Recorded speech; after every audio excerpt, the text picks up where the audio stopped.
Okay, I've got the microphone on and we will see. Can you guys hear me? Give me a quick thumbs up or yes, we can hear you. Kind of check if you can indeed hear me and let me know. And I do see some people in the chat I haven't seen for a long time. Super Dave 44. How the heck are you, Dave? Glad to see you. Been a while. Also, Arizona Snowman is here again. Thank you. As a mod. Also, Gary 24/7 Live AZ Skies is here. Gary's got a live stream as well, so you guys want to maybe pop over there and have a look. Lextra Dexter is here. Susan Hayes, or Sue Hayes is here. Sexy Too Much For You, Coleman is here. Welcome, welcome, welcome, everyone. And glad to have you on board. Just trying to keep up with all the people popping in. And glad you're all here. It is day 64 of the Icelandic volcano eruption. I'm your host, DrFox2000. I am an amateur geologist and a prospector, not claiming to be an expert on any volcanoes. We do have some of those in the chat usually, which is really good, and it is an interactive chat. Today we will be going for about 4 hours, looking at 4 p.m. my time to be quitting time, or if you want to put that in Icelandic time, that'll be somewhere around 2200 in Iceland.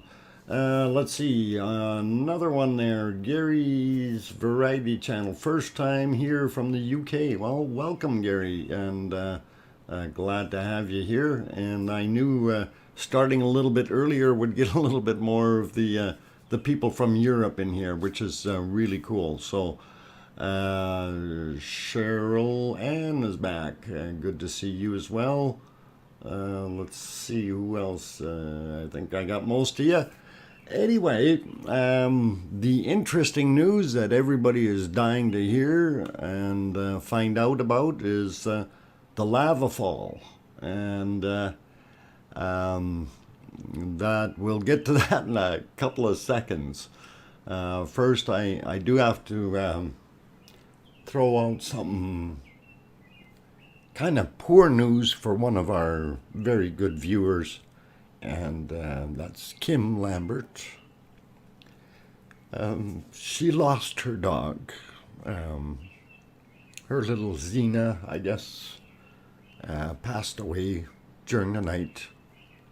So she's having some trouble there, but trying to keep things together. So anyway, she did send me the video and the video link to the lava fall that we're going to look at, but I had already kind of snuck some video and did a rough edit myself. So anyway, yeah, poor Kim. And I hope she gets over this fairly quick. And I know it's always, you know, when you have a pet for 9 years, is what she said. She had her little min pin, and it's very sad to see that kind of thing happen. So all the best for you, Kim. And let's see, who else came in? Simon Erich came in. Welcome back as well. Fryn is also here. Good to have you back. So very good, guys. Glad you're all popping in. Don't forget to hit that like button on the way in the door. And I'm gonna tell you, yeah, it's raining and snowing and stuff on at the volcano site. So our views aren't the best, but I just wanted to pop around here. We'll do a couple things to make things a little easier. We're going to shrink this guy down a bit. There we go. And we're going to pop to another screen here. And all right, so right now, actually, hey, let's maybe pop to, oh, that's the wrong one. I wanted to go to this one. Come on, change. There we go. Hey, we're looking down Nathagi Valley. We're looking to the south.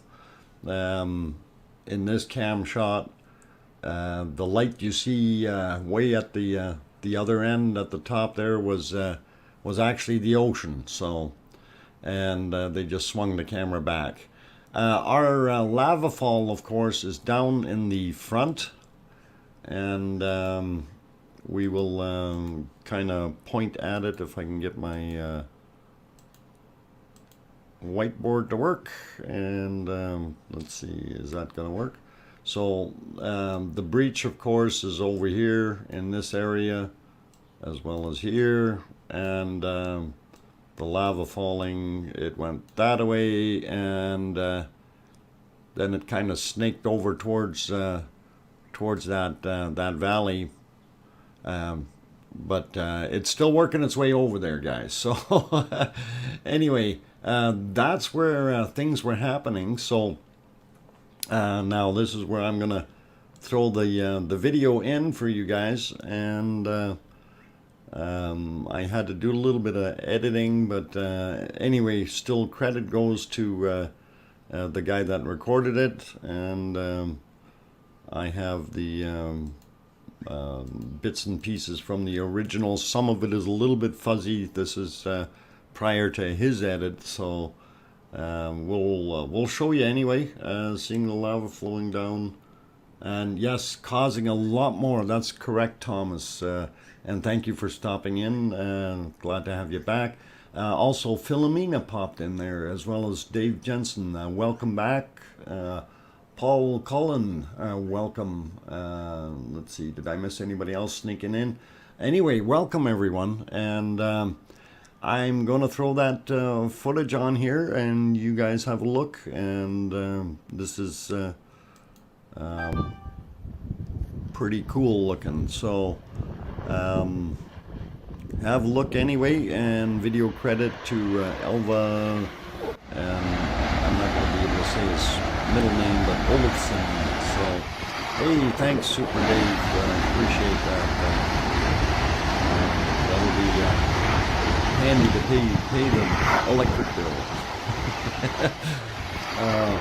Anyway, this is pretty awesome, watching this thing just peeling down the hill here. So that is just too cool.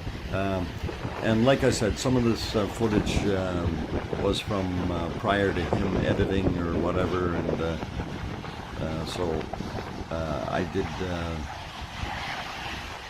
try to do a little bit with it, and just still fuzzy, unfortunately, but it does get a little better in the end, and it really is awesome to see that lava, just red hot lava, just flowing down the hill. That is just incredible. I wouldn't want to be near that right now. And also, as you can see, the moss fires. This is like just instantly lighting everything up. You know, so very cool indeed. And you can really see that flow whipping along there. It's like, wow. So anyway, that was the video, and I thought it was pretty awesome. So too close for me. Yep. Yeah, you get your fingers burned if you're standing that close. But it is definitely very cool, and I'm glad they were where they were. So. Now I don't know about the copyright on this, but I did put the credit right into the video there, so hopefully there's not going to be any issues. So if you are going to watch the rerun later and you see that somebody has a claim, I will edit that portion out, unfortunately, if I have to. So, but anyway, it is really, really good, and I'm glad that it's posted. I also did post the link to the edited version that this Olafson or Elvar. Anyway, to his channel and his link, so you guys can watch the original one. So, very, very cool indeed. Okay, and as far as eruption activity, you know, when we were looking at this, I was kind of peeking in during the morning, and there just really isn't as much coming up anymore. So I don't know what's going on, whether of course our image on the left there being Ragnarok, or as we called it, and then we can see in the background where all the smoke is coming up, that's that new mound. I don't know if anybody's named it yet, or if that's going to actually be an eruption, and we can see that a little bit better on the right hand shot there, where the smoke is coming. So it's possible that we are going to have something develop there, that there is some kind of fissure or something going to open a vent, but we're still on pins and needles waiting for something to happen there other than just smoke. So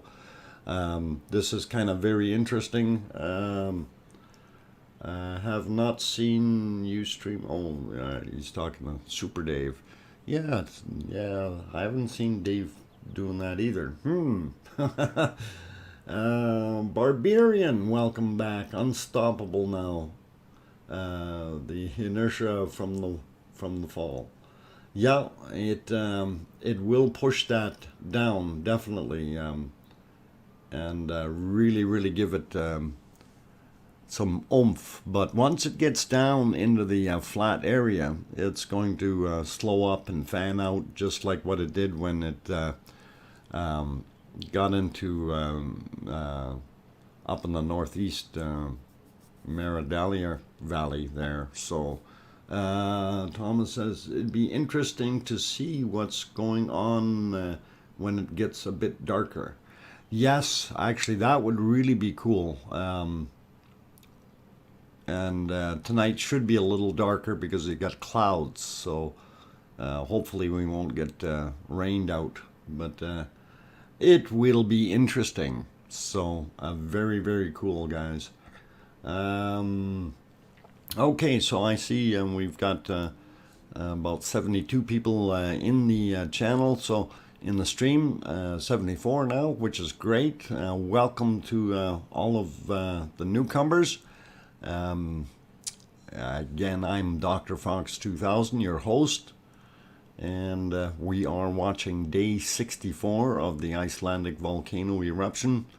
The volcano itself seems to have calmed down a whole bunch. I was watching earlier, and it was kind of the eruptions were like, I don't know, 12 minutes apart, so quite a long time, and not very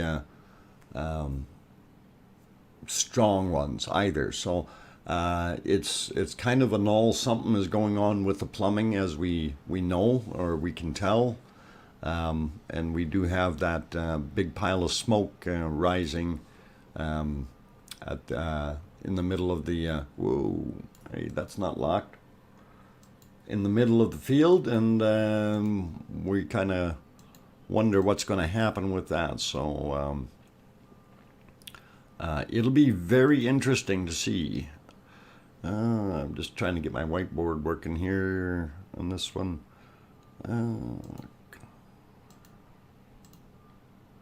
Right, that should probably do it. So the area we're looking at is in general right there, with all the smoke coming out of it, and definitely something happening, and you can see that in the background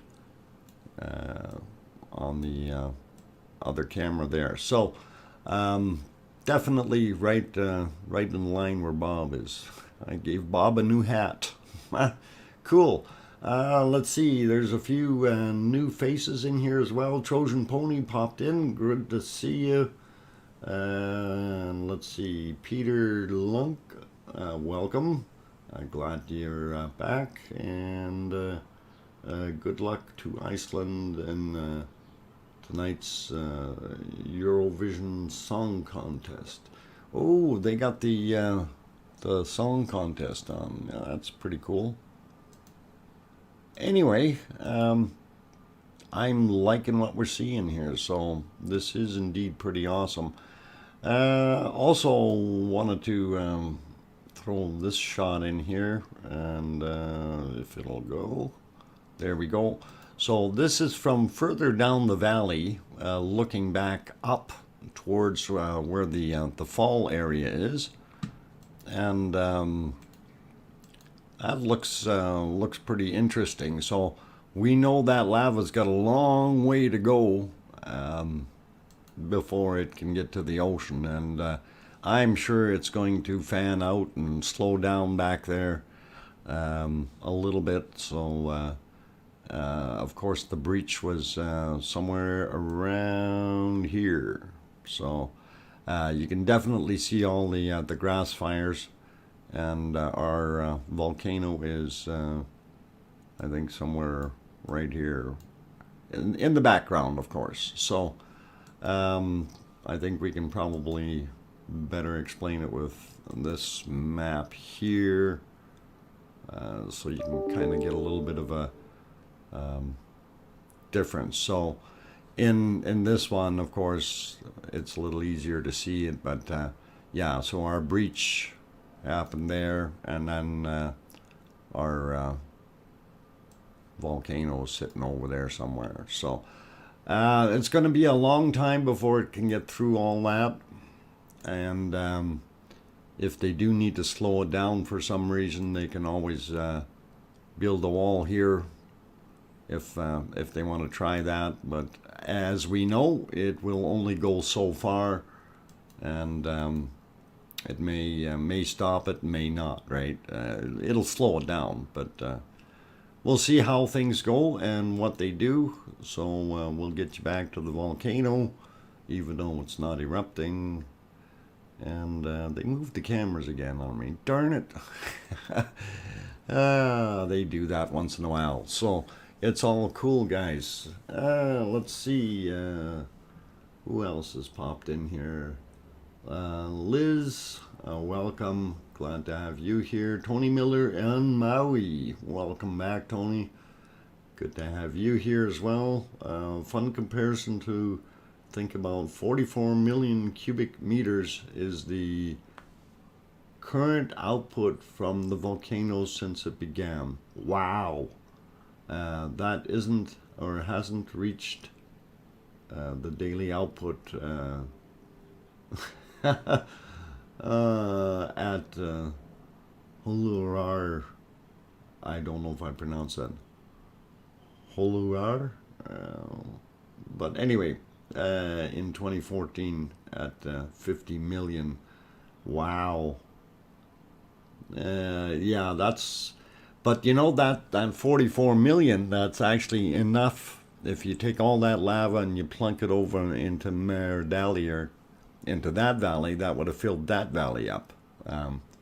So we got a long ways to go though on that side as well as this. And as far as I understand, we still have flow going up to the northeast as well. So what's coming to the south there is only part of the story, really. So of what was going on. But like I said before, we noticed that the eruption times here have really spread out. So this is kind of something we got to look at and go, hey, you know, why is it so far spread? Anyway, just while all you guys are here, I see there's like 122 of you in the channel, and we only got 35 likes. Am I doing something wrong, guys? Throw a few more of them likes up there. That really would be appreciated. And also, if you can, if you have a community tab and you want to share it out on the community tab, that would certainly help to get a few more people in here, and I would really appreciate it. Also, if you're new and you haven't subscribed yet, please consider doing that if you want to watch a few more of these videos or these streams, since we are planning to stream for 4 hours today as well as tomorrow, and also do a longer stream Monday evening, but start a little earlier than I normally do on the weekdays.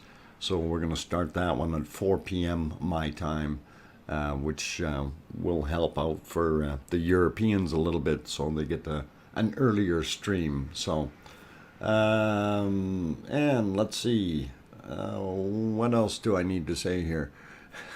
Anyway, I'm just kind of trying to keep up to who's sneaking in the room here. Mark Wise, hello and welcome. Glad to have you here. Helen B is back. Welcome. Laser Jesus, welcome. And good to have everybody here. And oh, Chuckster is here. Good to see you as well. So, yeah, we've kind of looking at the volcano, which really isn't doing a super large amount of things right now, and it's quiet as she goes. So anyway, I did start the stream. Because it is a long stream today. I am going to take more frequent breaks, so I will try to keep them a little bit shorter, but if you guys can bear with that. We need to, no geyser activity, but it's still constant flow. Okay. So yeah, that's very good, Thomas. That, like I said, it's the plumbing has changed. So something has definitely changed down below, and it's going to be interesting to see what the future holds. So anyhow, I'm going to take a short break. We'll be back, and don't anyone go away. And don't forget to hit that like button. Thanks.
Okay, I turned the microphone back on here and just watching some of the comments.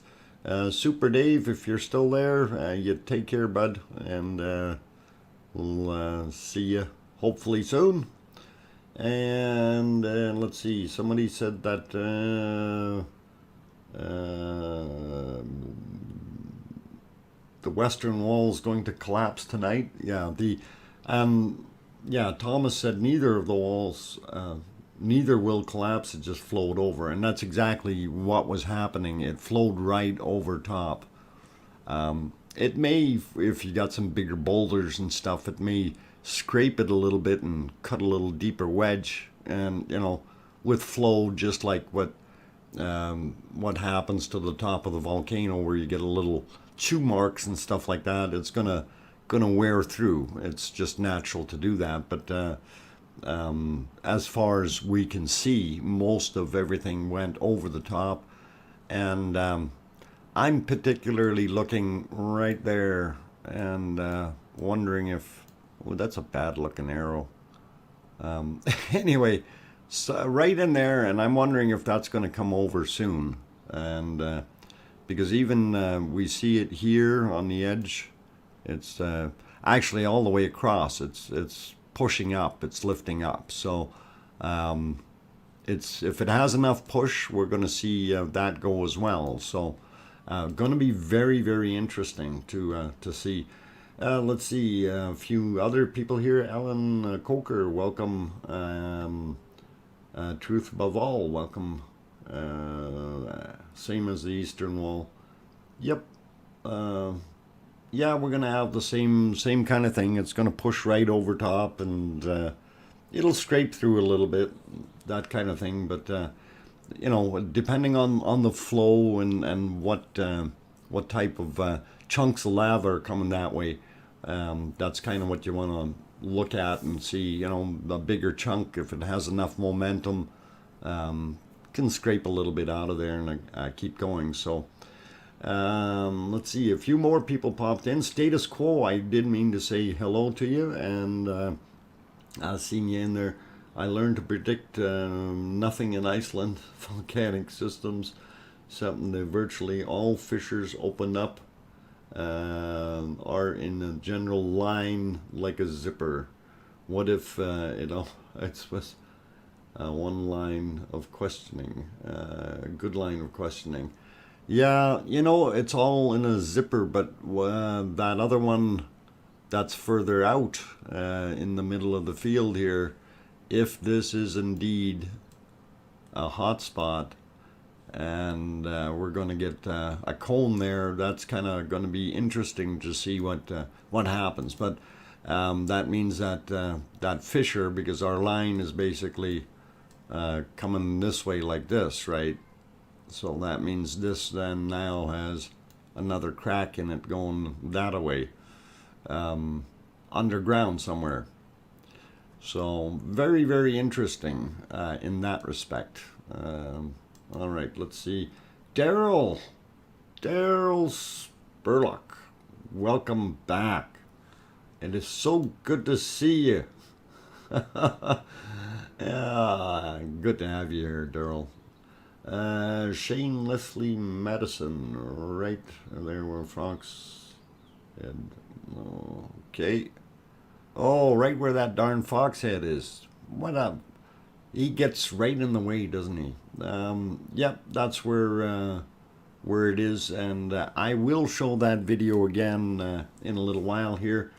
Now that Kim Raudenbush is back, so basically we need to know if the lava is prego, it's there, or just Campbell's chunky. Well, hey, look, we got an eruption happening, and that's actually a bigger one than we had before. So yeah, that's perking up. Maybe it's did somebody use the eruption command? Oh man, glad to see it's actually still doing its thing, and that is actually looking pretty good.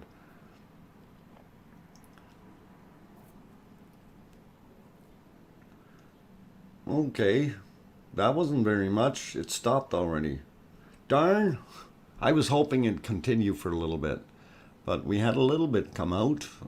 Good to see, though. Oh, it was you, Kim. Okay, very good. It's been at least, what? I think so this morning. Yeah, there was a few, but you know, as far as the size that I was seeing, everything's been fairly small in comparison to what we were getting a few days ago. You know, where it was shooting 200 or 300, maybe even 400 meters above the cone itself. So definitely a big change in the plumbing. So who else? Denise Richardson, welcome back. Let's see, EC is here. Welcome.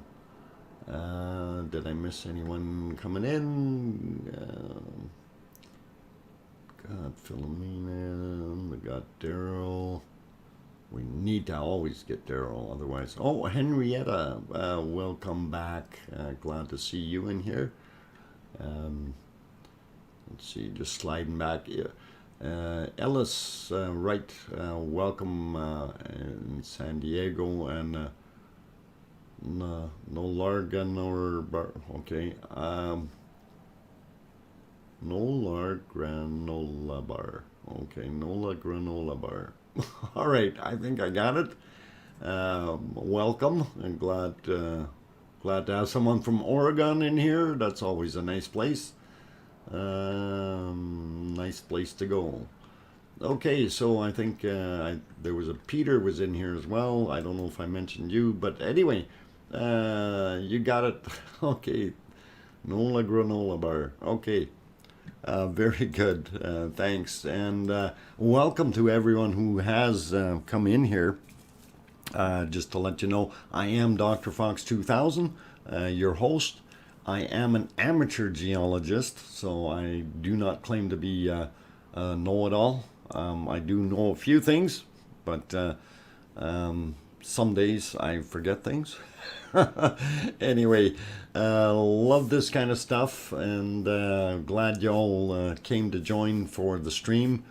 And it is day 64 of the Icelandic volcano eruptions, and right now what we're looking at is the No Name Valley, where the dams were built to hold back the lava flow over on the west side. Over here, it hasn't completely breached anything yet, but we are keeping an eye on this area here. That might go real soon, but we definitely have a breach that came down here in real close to the mountain or hill, whatever you want to call it, and thus we can't see it. But I did want to run that video footage again for you guys so you can see what it looked like. And credit is on the screen for the guy that took the video, although I did have to edit a couple things a little bit. Now this is before his edited version. If you do want to see his actual video that he posted, the link is in my description, and you can definitely go there, and showing credit for him. So here it goes, and this is the lava fall that happened, and as it started coming down the hill.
So anyway, while we're watching this, I know it's a little out of focus. This is the unedited portions, and I left everything in here, so this was a little bit of the cleaner view.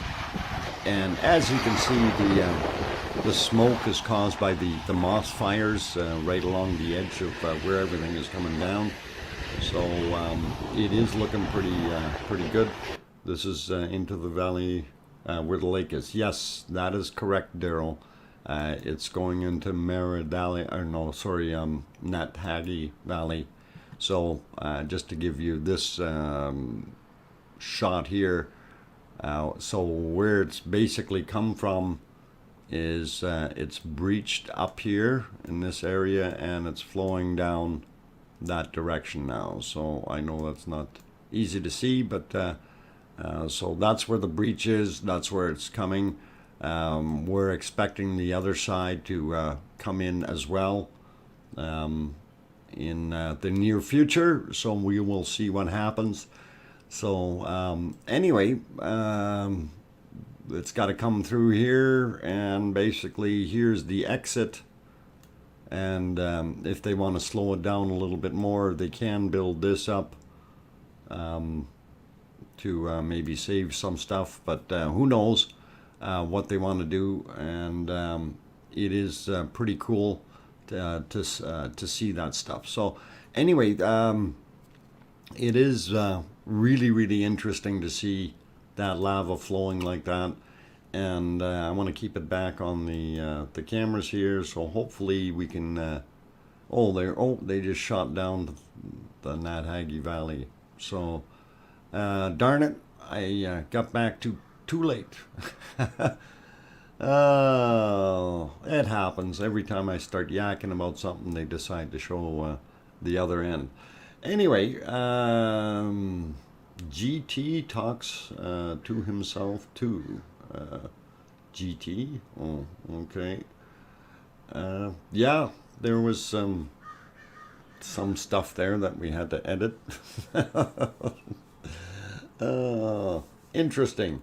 Eruption in 50 seconds. Okay, we will keep an eye on that, and we'll set the stopwatch. So if eruption in 50 seconds, maybe we'll go on all screens here and see if we can see it.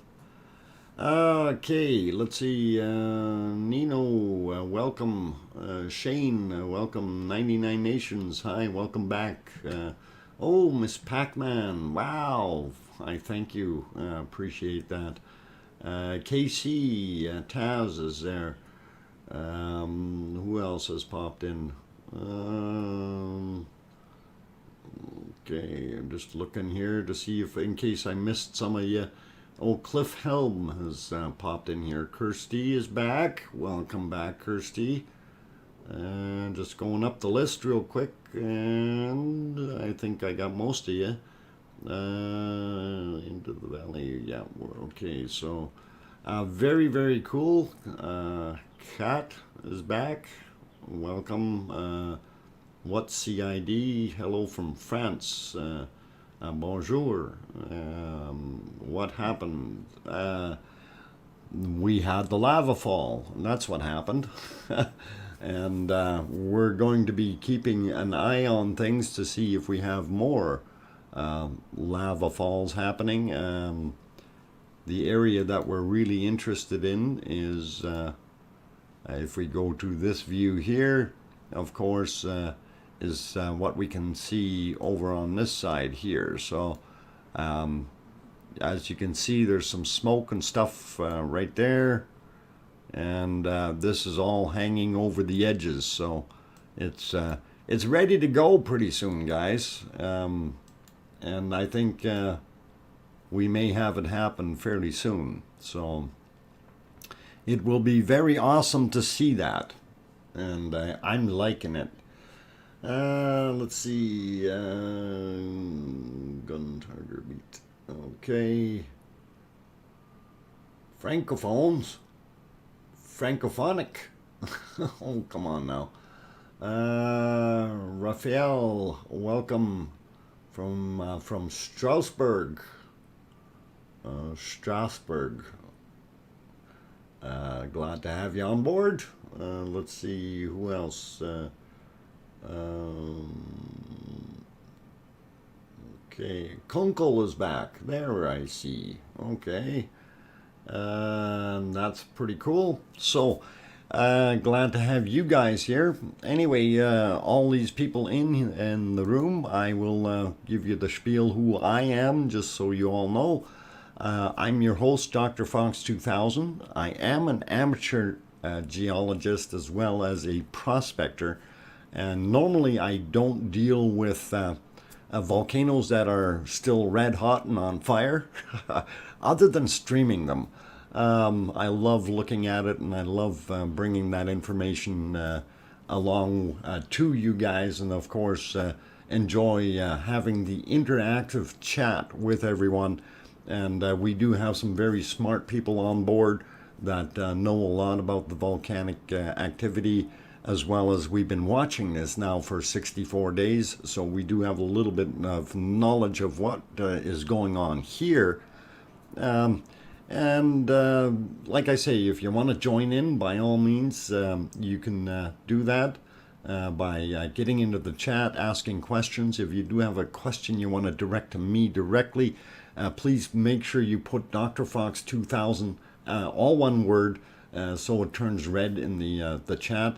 I am watching this on the YouTube studio page rather than on an actual stream page, so there's a big difference, and I get things a little different rates here, and it kind of meshes up. And the reason I use that screen is because of all my other work. I can kind of fit everything over and try to do it that way. But anyway, if you have a question, by all means you can ask, and like I say, if I don't know something, I'm sure we have some other smart people in here that are really knowledgeable, especially some of the locals like Thomas, and really do appreciate Thomas being here. That is excellent. Anyway, for those people who have joined so far, and if you like what you're seeing, please do hit that like button. Also, if you're new and you want to see more of these videos, and you feel that I've earned your subscription, by all means do hit that red button there and turn it to gray, and hit that bell if you want to see more stuff, and you'll get the notifications. We do try to stream daily. It doesn't always work out, but we definitely have been hitting. Out of the 64 days, I've missed 3 days, so we've done pretty good with everything that we had, and kind of got everything going. So I still don't have any merch. Still working on that. That's in the plans, as well as the contest that we wanted to pull off here with seeing what day the lava would get to the ocean. And that is something that I'm still working on creating. And I know there's a few people that want to get in on this. Now that the breach has occurred, I think it's going to be interesting. We may be able to do something there to have a little bit of a contest with just an honorary prize, if you will. So it's all for fun. It's no big prizes, no big money or anything like that. It's just something to kind of take a shot at and see how close we get with our timing to see when it actually gets there. Yes, Fortis, no merch yet, not yet. It is in the works. Okay, I have a couple pictures already that I'm trying to use, and clean one of them up. Actually, doesn't look too bad, and that's one of the paid in maple syrup for prizes. Oh yeah, the footage is amazing. Yes, David, thanks. That's good for the other guy there. I'm still betting the Volcano wins. Okay, let's see. Anita, welcome. Let's see, who else is snuck in here? Casey is. I think I already said hi to you. Ducks selling the volcanoes. Okay, for 100 million US, we can get you a nice piece of hill there, just observing the volcano, and you can have a condo there watching everything. You'll have to truck in your water though and stuff like that, and oh man, not for me. I'm not a good sales guy. We'll leave that alone. 3 years ago, saw a geyser, great, but now I want to see a live volcano. Yes, you know, I'd love to be sitting in a live one. I've been to a few that are extinct. Of course, some really old ones here in Alberta. Going through some of the old kimberlites, but also got a chance to look at a few of the old ones on Oahu, which have in Hawaii, which have aged quite a bit. So it's really interesting to see the way things were structured, and looking at the cone that we had from this one, the way it's split up and stuff like that. It kind of reminded me of the few that I seen there in Hawaii. So very interesting to see. And Sandra, welcome. Glad to have you on board. We'll take 1,000 shares of Canadian oil sands stock. Oh, is that the used ones or the new ones? Let's see if we can actually get that back over on... Yeah, we can't see too much from there. Why is that? Huh. Only from the long range shot. Everything is kind of hidden inside that that cone. We'll leave it there. Okay. The button to hit. See the fox? Yeah, you can bop the fox if you want to. Definitely won't hurt. Ooh, dirty socks are fossilizing. There are not going to be no dirty socks in that lava, I guarantee it. 1200 degrees Celsius is what's coming out of the hole. And once, you know, when it's that nice bright white color, once the shade goes down, you can see on the inside walls of the crater some of the really light stuff and some of the very darker reds and oranges. As soon as it goes down in temperature, of course, the color fades to darker, so it's pretty cool. Only though I've seen that there might be a new vent trying to break through the lava. Okay. Yeah, we really don't know what's going to happen with that hot spot there, and I think that is more evident from this camera. So we really don't know if that... Whoa. Somebody didn't lock the screen again.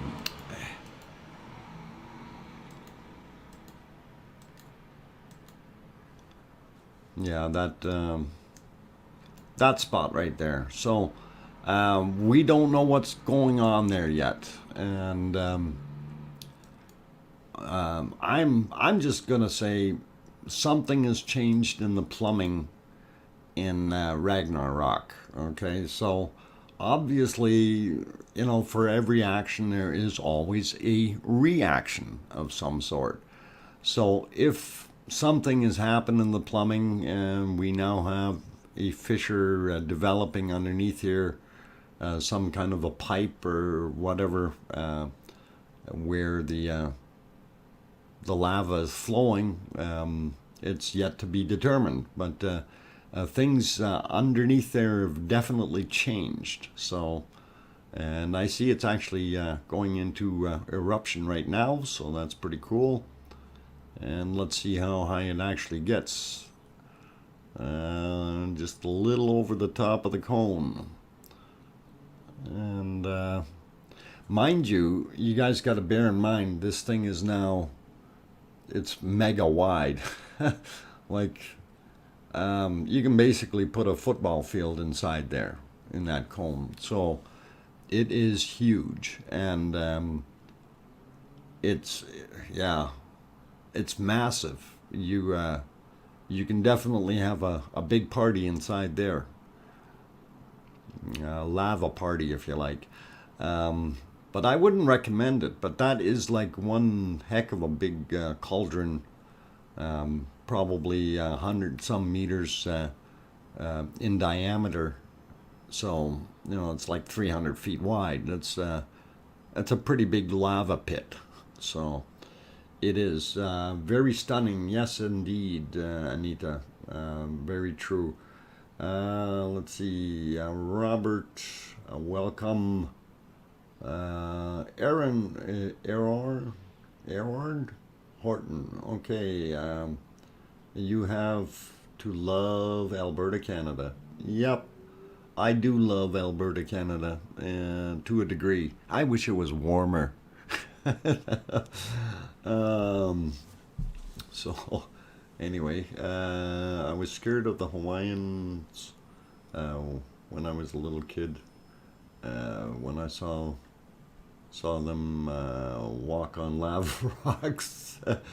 I don't recommend walking on lava rocks when they execute me for being thrown into the volcano for sacrifice. I think they don't do that sacrifice stuff anymore. At least not while it's being publicized, put it that way. So, yeah, it's... I don't think too many places would do that anymore. A little bit too civilized now. But you never know. You never know. So it's all cool. Anyway, you said, oh, what's going on here? My video disappeared, even though my bitrate's perfect. What's it doing? YouTube's having conniptions. Okay. Anyway, I am going to take another little bit of a break here, guys. So I'll run through the spiel again for all who have joined. And I will be taking that break. But I'm DrFox2000, your host. I'm an amateur geologist as well as a prospector. And as I keep telling everyone, I'm not an expert. I do get in and play with the dead volcanoes. And that is where most of my knowledge comes from, is on that side of the field. The actual venting and things like this for the old kimberlites and stuff like that, to go find the gold is what I'm interested in. But what I think about these streams here is I love showing the streams, and of course enjoy the lava, and we all get addicted to this lava stuff. So anyway, if you do like the content and what you're seeing, by all means do hit that like button. If you're new and you want to see more of these streams, today's stream will be going till 4 o'clock, and we will be doing that again tomorrow from noon or 12 p.m. Mountain Daylight Time, which is 1800 Iceland time, and that'll run to 4 p.m. or 2200 Iceland time. Anyway, I'm going to take that little break, and like I say, don't be afraid to hit that button. Also, if you have questions, by all means, do feel free to ask. I think the parking fee for the lava party is too high. Okay, Mark. Well, the parking fee. Well, somebody's got to pay the ushers and the what do they call those guys that park your car? The valet. The valet needs to be paid. They don't work for free. And let's see, a few more people popped in here just as I'm trying to sneak out for a break. But Don, welcome back. Electric Dog, welcome back. And I'm going to take a break for a few minutes, but I will be back, so don't go away. And what's the old saying? Go smoke 'em if you got 'em. I'll be right back.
Okay, guys, I've turned the microphone back on just so you don't get lonely out there.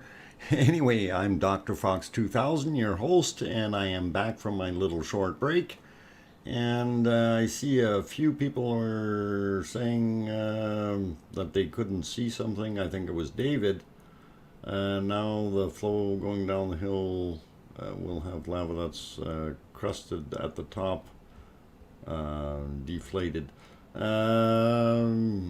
the top, deflate.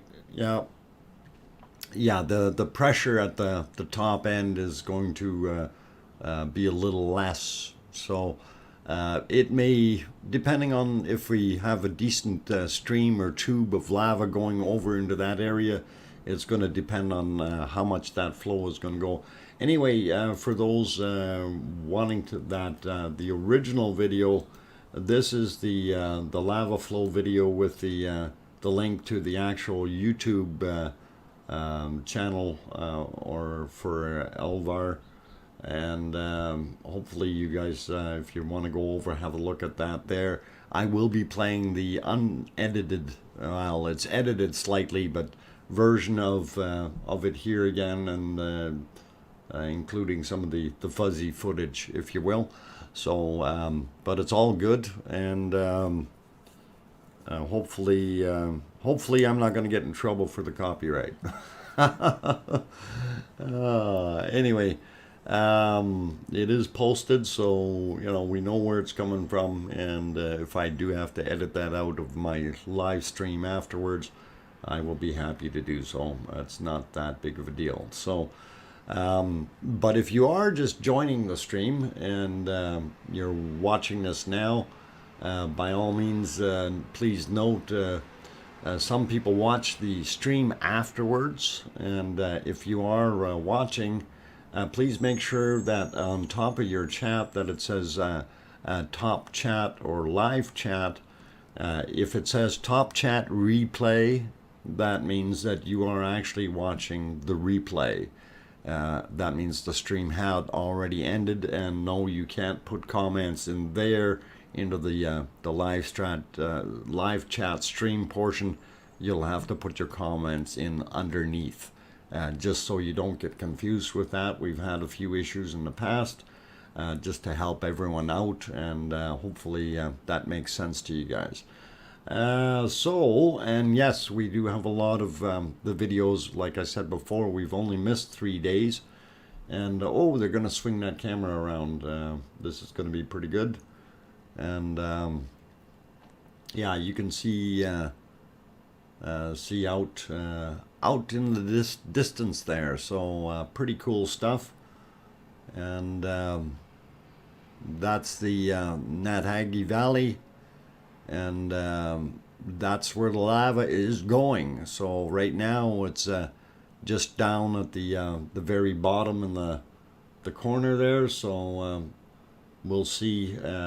We do see some flow happening there, but I'll have to see if I can do a little better capture and see if we can do something else. Look at the back, black smoke, all black smoke. Well, it's, yeah, some of it. The down in the valley, you're going to get a bunch of smoke from the moss fires, of course. And because we had a little bit of rain here earlier, I don't know if it rained too much in the area down in the valley, but it was on the other side. So it looks like our cone is erupting right now, so I'm going to leave it there and let it do its thing, and then after that we will throw on the lava fall footage again, so you guys can see that, and hopefully that'll be pretty cool. And yeah, there is a lot of smoke in there, which is kind of wow. But it is that whole cauldron or the cone there, that's just full of lava. So obviously, like I said, the width of that thing is 100 meters. So 300 feet. That's a a lot of lava inside the cone, and when it decides to ooze out, it's going. So it's doing pretty good. Okay, let's see what else we got. Looking. Bye, everyone. Philomena, you take care and stay safe. And good to see that you were here anyway. Let's see what else we got. It's AION5X. What's happening? This is day 64 of the Iceland volcanic eruptions. And things are cool. So has the new vent been ruled out? No. BMC, we don't know yet. We don't know yet. It's hurry up and wait, and we will find out. So that's pretty cool, pretty awesome. Anyway, I wanted to show you that lava fall video again, and I will. And David, are you paying attention now?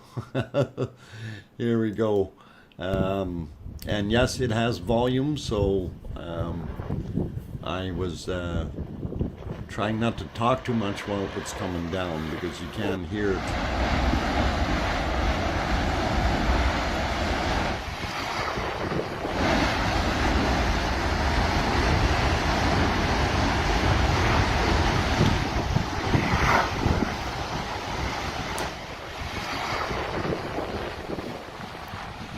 Yeah, this is pretty awesome to see that. So, very, very neat. An electric dog, I'll answer you right away there.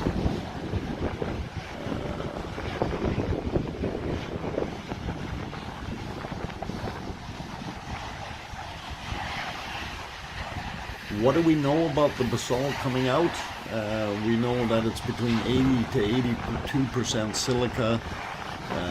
Somewhere between 12 and 15% iron, and the rest is a mixed bag. And we've seen some other elements in there, titanium, and I think there was potassium or something, and creating some different colors in the smoke, of course.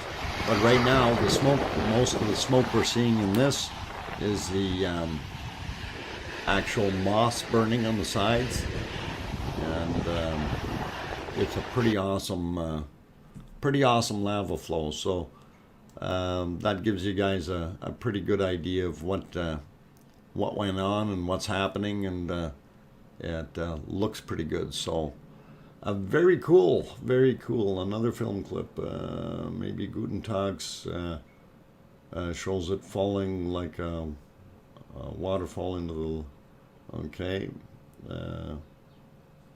that leads, okay. Shane, the one that this is going into the Nathagi Valley, so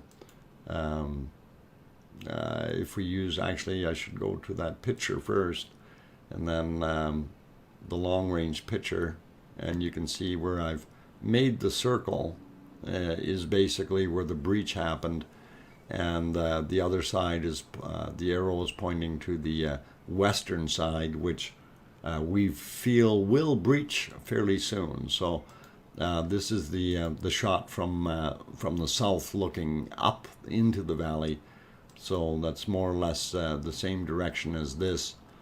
When we're looking at the way this is laid out. So again, the breach would be up in here, and the other dam is on this side, and we're waiting for that one to go as well.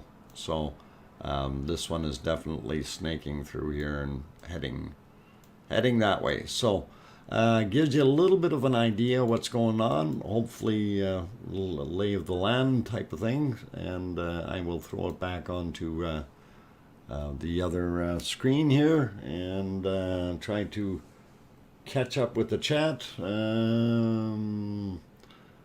So, yep, potassium, which makes the lava white, gray, or silvery. And that's exactly it. CalMag, zinc, potash, etc.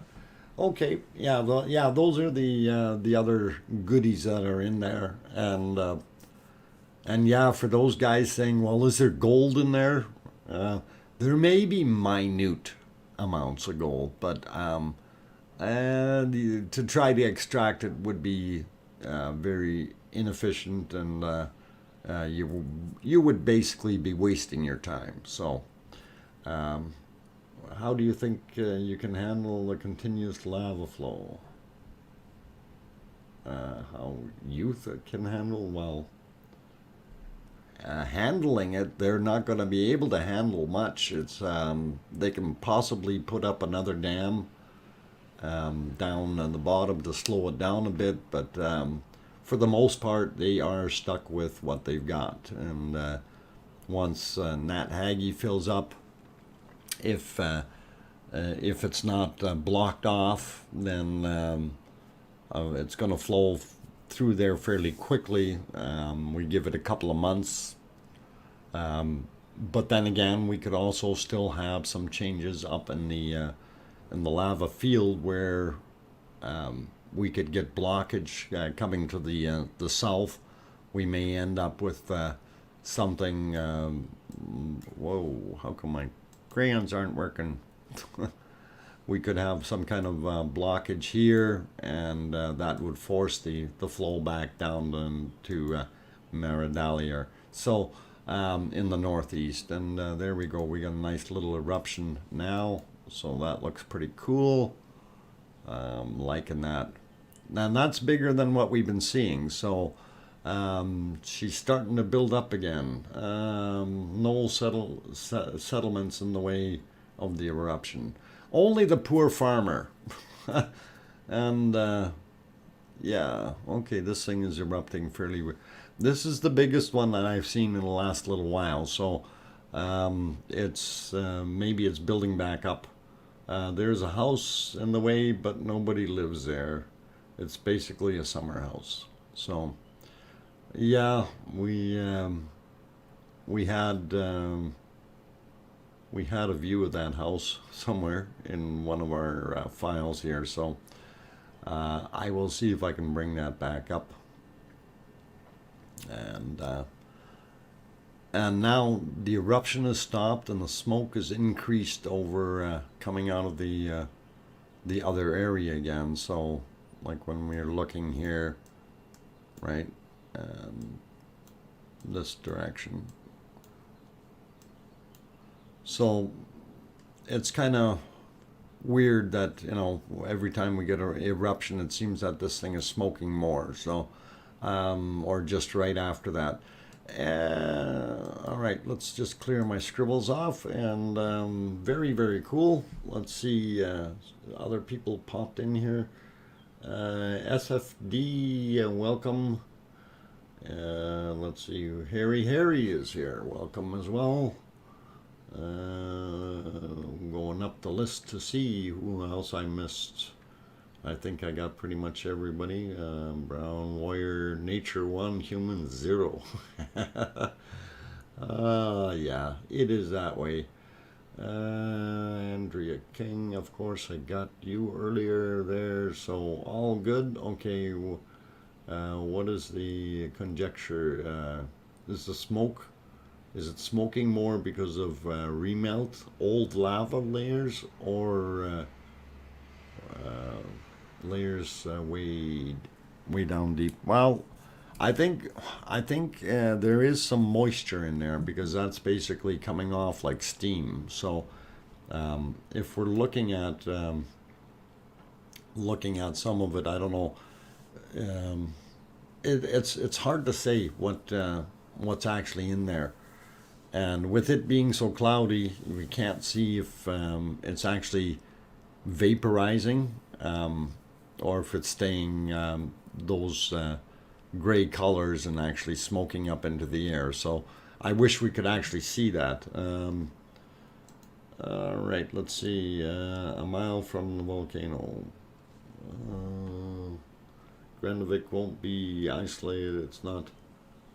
It's only got roads going to the west and to the north. No problem. They may have slower than usual internet connection. Yeah, if they lose that, their fiber optic line, the highway and the fiber optic line is what it's going to end up cutting through. So they may lose some of that internet ability, and they'll have to detour, go the long way around or something. I don't know how that works, but oh, okay. Mark says, Doc, do you think the lava would melt my gold piece, gold pan, or should I just use a metal one without without gloves? Oh, or should I? I think you should wait a couple hundred years. Actually, Mark, don't even waste your time. Go somewhere where there's gold. Okay, you're not going to get very much gold out of that stuff. You're going to be working really, really hard for very, very little, and it's going to cost you more in effort and material to actually try to mine it than it will in your gains. So, yeah. We mostly hit hot water when we do tunnels. Yeah. So yeah, that's what I'm thinking. Like I said, the plumbing has changed underneath there. So if there is a big pocket of water that this lava is now heating up, or the magma is heating it up, and because of the way the pulsations really aren't as big as they used to be. So it's going to be interesting to see what happens. But if that lava keeps heating up and steaming off the water, we will eventually get lava flowing up through those same cracks. And this is kind of what we're going to see. It's wait and see, and it could happen. But I'm not going to hold my breath trying to see how it could. Welcome, Volcano Watcher. Let's see what else we got here. Harry, bottled lava, $25 plus postage. Ah, is that still hot stuff, Harry? Or I know you're probably selling it like hotcakes, but oh. And yes, Fiji water expensive. Iceland would be a better selling water, I bet. Ah, I don't know. How's the water in Iceland? uh, Iceland exports bottled water. Glacial, it's called. Oh, cool. Anyway, they're swinging the other camera back around, so I want to get back to the valley shot there. They're showing the Nathagi Valley down to the south, and that valley is fairly deep. And of course, you can see way down at the end where the exit is. And if my crayons are working, that's somewhere over here, in between here. So, oh, they moved it already. Okay, so it'll move back and refocus for us, which is fine. And pretty cool, so I'm liking it. And we'll throw back on this screen. That's actually kind of a grayish look. And you know, you can see the spots on the cameras, of course, so we know it's a little bit of rain coming down there, which is all right. It'll cool things off, but it makes our viewing a little bit not as pleasant as it could be, right? So, but we will live with it because that's the way it works. Let's see. I stayed about a week. There was gold was found in California. I was at Lone, okay, Lone, just the foothills. Yeah, the actually the gold in California was basically discovered by a guy who was trying to create a diversion channel from a creek for some ranch land, and he started digging with his buddies there, and all of a sudden they started going, "Hey, you know, as the water's flowing over this, how come this stuff is so shiny?" And they did indeed find gold, and that's what started it back in the 1853 or whatever it was, something back there, long time ago, slightly before I was born. Anyway, I see Cynthia snuck in there. Wow, welcome, Cynthia. Uh, Razglass recaps, welcome as well. Let's see who else has snuck in that I missed. Uh, Alluvial fans. There you go, Electric Dog. Exactly. All right, Kim, gotta go. The wife wants. Oh, yeah, you better pay attention to her, Kim. And we will see you later. You take care. Every day, the volcano stop now. How long will it take for the lava flow to cool? If the volcano stopped now, depending on what area you're referring to, but some of it probably will stay hot for a long, long time. Anyway, guys, I'm going to take a quick break. I will be right back.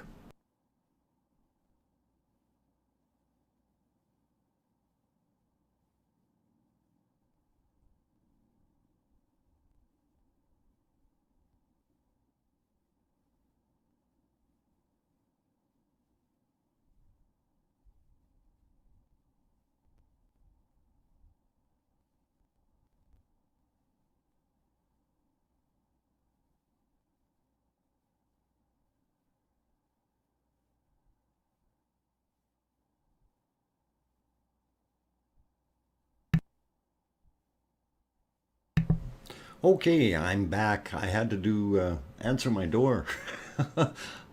Somebody was knocking softly, and I'm glad they knocked softly, but everything's good, so all cool. Let's see. Until just a few years ago, people could boil water on the lava in Jaime, and that was erupted in. Ooh, so they could still. Okay, and that was just a few years ago. And that was in 1973. So it could take a while to cool down. And yeah, that's exactly it. It depends on how deep it is. You know, you look in the foreground here. What we're looking at on this side here. That lava is what, 30 meters thick. You know, 30 meters, and it's hot underneath there. And of course, the top really creates an insulating layer, so it stays hot for a long time. I wouldn't want to be touching it too quick. Let's see what else we got here. Lunchtime. Be back later, Miss Pac-Man. Thank you, and hope we see you later. I'll check the waterfalls for gold nuggets. Actually, yes, the waterfalls are the place to look, down in the bottom, but that's where everybody else looks. Look in the cracks. That's where you want to go. Cracks make natural riffles, and gold sits in the cracks. So a sniping tool and some hooks and things like that are always handy if you want to go find your gold. Let's see what else we got. DHL lock. Your bottled water arrived then. Okay. Can someone explain the Blue Lagoon? Okay, Shane, I'm sure somebody can. It's a hot spot, nice spa of some sort, but I've never been there, so if somebody that has wants to talk about it, that's cool. Volcano watchers, if I could get down there now. The river holds gold. My hubby and I planned get a lot of gold from time. Not much, you mind you. We had fun anyway.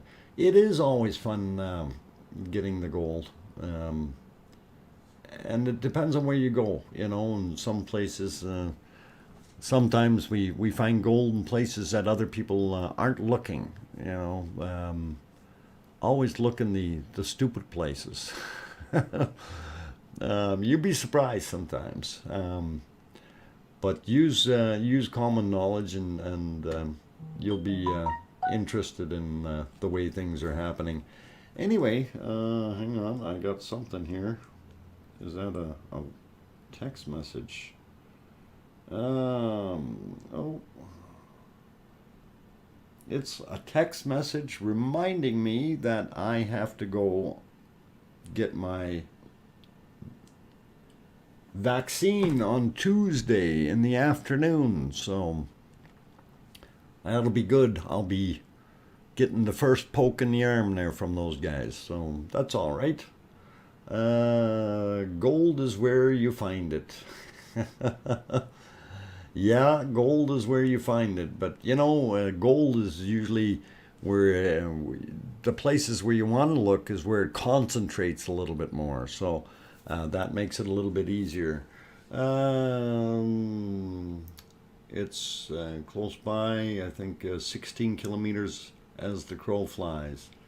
Yeah, the Blue Lagoon would be about that. Sniping tool. Here in Missouri, when we hunt snipe, we just use what? Paper sack. Oh. A paper sack. Okay, snipe. All right, different kind. Different kind. Oh, fun. Sniping tools. Some of the tools you use for gold mining or gold panning, if you want to do that, you can get all kinds of neat things. So invent your own. They're usually better than the ones that you buy from the stores. Just deliver it to Germany. Oh, and you wanted airmail, Kunkel. Oh, we'll see if we can get it on the Flugzeug, yeah?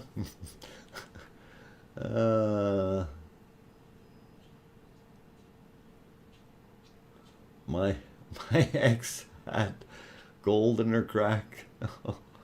Okay, careful now. Let's not go too far to the left.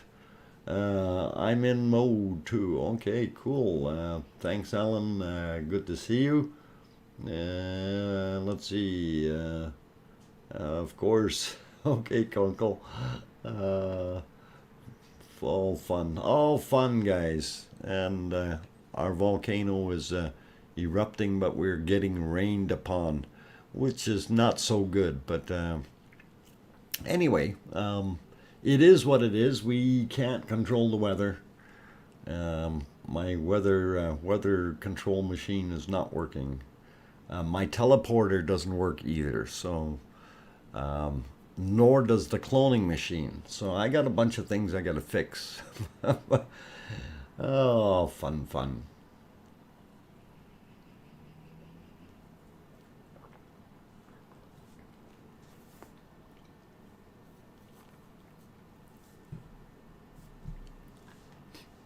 Okay, well, this thing finished popping its eruption there, and we'll slide around and see what else we can see here. Back to the lava dam area, and yeah, visibility is not so pretty, but I'm kind of wondering about something. We're starting to see some smoke here, and that's actually a pretty high hill in the middle here. So if we start getting breaching happening along here, that'll be interesting.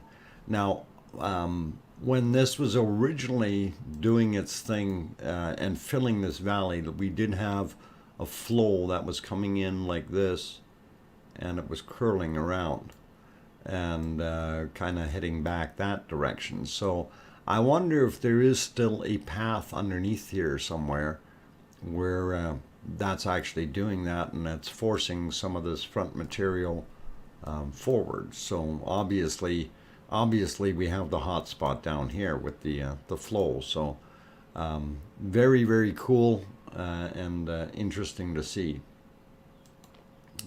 Anyway, cleared that off. Okay. What did, okay. Don't forget the 2x4. Okay. You're, okay. Snipe under 2x4. Okay. Yeah, sure. That in the sack, right? Okay, single shot, and it'll be past my 2 weeks next Saturday. Very excited. No side effects so far except a sore arm. Yeah, they say after you get the shot, move your arm around and keep it going, because it is what we refer to as a deep tissue injection. So they poke it down nice and far and put it in there. So the more you move it around, the less pressure will be in that spot. The problem is usually what happens is what you feel pain from is the fact that it's all sitting in one spot. So if you move your arm and lift it up a little bit and rotate it a bit, it seems to spread it out within the actual tissue, and it won't be so painful. But I didn't say that. I'm not a doctor. Oh, okay. Mind you, I did give a bunch of deep tissue shots to an ex-girlfriend who used to get regular vitamin B shots due to her asthma and stuff. So it was interesting to do that. Anyway, the actual doctor did show me how, and we followed with what he did. So very good. Anyway, Liberty Jones, vaccine talk is BS. Well, it can be, but do not take the poison. Well, yes and no. I guess it's each to his own liberty, and you know, you certainly aren't obligated to if you don't wish to. Is the second wall also overtopped? Not what we can see right now here. Is it hasn't, the one on the west side has not been gone over yet, and if we look at this from there to there, it's going to be interesting to see. But we also do see a little bit here that's starting to push. So in there we could definitely have something happening. And again, if you're looking at all this area here, this is all pretty high material already, and that could push down in addition to the original breach here, even though this has the corner breach has actually lowered that area a little bit, taking some of the pressure off. But it depends on how much is still in the flow works. And oh, they swung the camera around, giving us a better look down Nathaggy Valley. Pretty cool. I like it. And it almost looks like, I don't know, is that snow or rain coming down? Well, if it's going sideways, it must be snow. But maybe it's a mix. Don't know right now, but a little bit of moisture, that'll keep the moss fires down for us anyway. Christoph, welcome. Libby Rao, okay. Let's see, status quo. I thought long since my history, a lot of generic reactions to medicines my doc felt that the one shot, older technology was the best bet. I avoid most vaccines and have alternative things. Okay. Yeah, some of us we like to avoid most things. I don't typically take flu shots, so never have. I've had a few flus, but you get over it. Your body's immune system will regenerate it and keep going and keep happy and all that nice stuff. So. Okay, let's see. DrFox2000, do you think they'll show when it hits the lake? I hope so. I don't think there was that much water in that little lake. It looked more like mud flats or something. It's evaporated. It's just a seasonal. Okay, there it is. Thanks, Thomas. Yeah, that's kind of what I thought it was. It looked like it was dried up. So when the volcano's erupting again, and we lost the stream, and the stream is back. Okay. And flares up to speeding up. Okay, that's good. I'm happy the activity is regaining a little bit of oomph, if you will. So it's good to see it churning.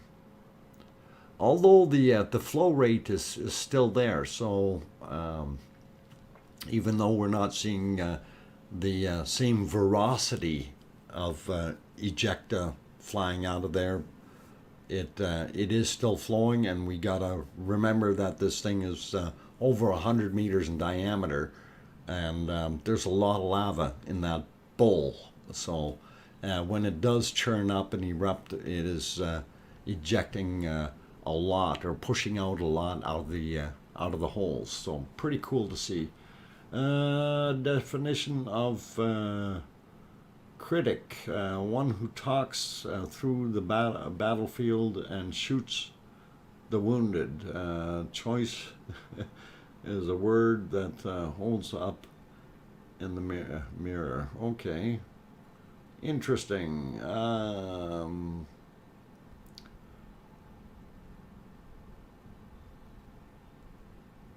What? 99 nations? I blame Bill Gates for going into Africa and playing doctor with the vaccinations that sterilized people with polio. Oh, really? I didn't hear about that, and I don't really think that's what we want to look at here for subject matter. Now Fox News can stir crazies into anti-vaxxers with pearly smile and a lie. Yeah. We will leave that alone. I mean, it's the same thing as flat earthers, right? You know, everybody's got their own opinion.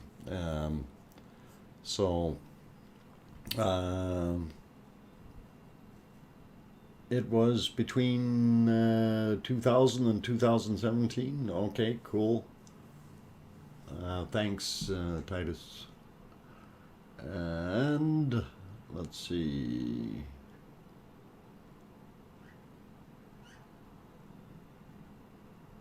Nonsense, proven misinformation. Yeah, like I say, it's best to leave that kind of opinions alone, and let's talk about the volcano instead, guys. I think that's more along the line here, and I'm sorry for mentioning that I had the appointment. It's just I figured I'd share that. But anyway, for those who did come in and came in a little late and didn't know, yeah, Kim Lambert, her dog had passed away during the night. I don't know if it was last night or the night before, but she's very distraught, I guess, right now. our best wishes go out to her and her little Zena. May Zena rest in peace, if I'm saying it right. Zena was the spelling. So little Min Pin that was 9 years old, and apparently I think it was bronchitis or something. So anyway, it's sad to have that in there, but because that is one of our good people from the chat here, and I figured we'd throw that in there, and just best wishes to Kim Lambert. Hopefully she recovers soon from her loss. Oh, Kim, so sorry. Okay, Sandra, thanks. Judy Jones says, sorry, Kim. Okay, no worries there. Kirsty, change the subject. Some stream to be very violent. Seem to be very wild. Okay. I have found video on YouTube of how the breach is gone. It's like, wow. Okay, Kirsty, if you you didn't see that video, I will play it one more time in here. And now I do also have the video that I have is the thing that I edited myself, and there is I've used the fuzzier portions that he had in his video as well. But for those who wanted to see the actual video that the owner himself had produced, the link is in my description, so down below the video or below the screen stream. And but I will play this here, and hopefully we won't oh, wrong one here. We'll get there. Okay, got it going. So this is the actual fall that was happening from the breach.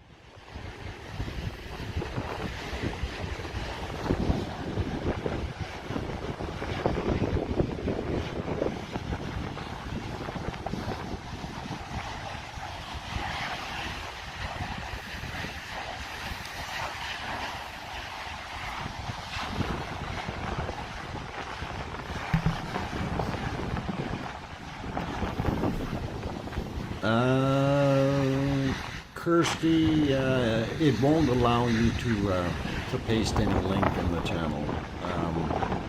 You might have to do put it underneath the stream in the comments down there, and what happens is I'll have to go back in later and allow it to post. So if you want to put it there, you can under the stream, but it won't allow you to do it in the stream itself.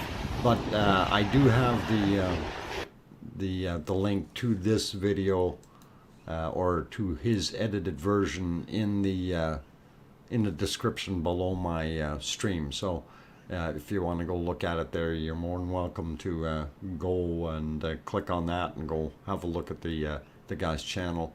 And here we finally see an eruption starting to come back out the top, and I'm liking what I'm seeing. It looks like it's rebuilding itself. The cone if we're looking at the this side, whoa, that guy's not locked either. What the heck? I had it locked. Come on. Oh. Maybe we'll go directly on there. Okay. Yeah, so in here, what I was looking at was okay.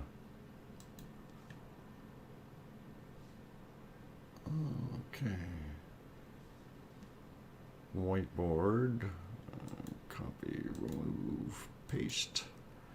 We'll get it in here. And I'll explain what I was looking at here. Right, whiteboard. So this area up here, before it was cut way down, but now it seems to be building back up. And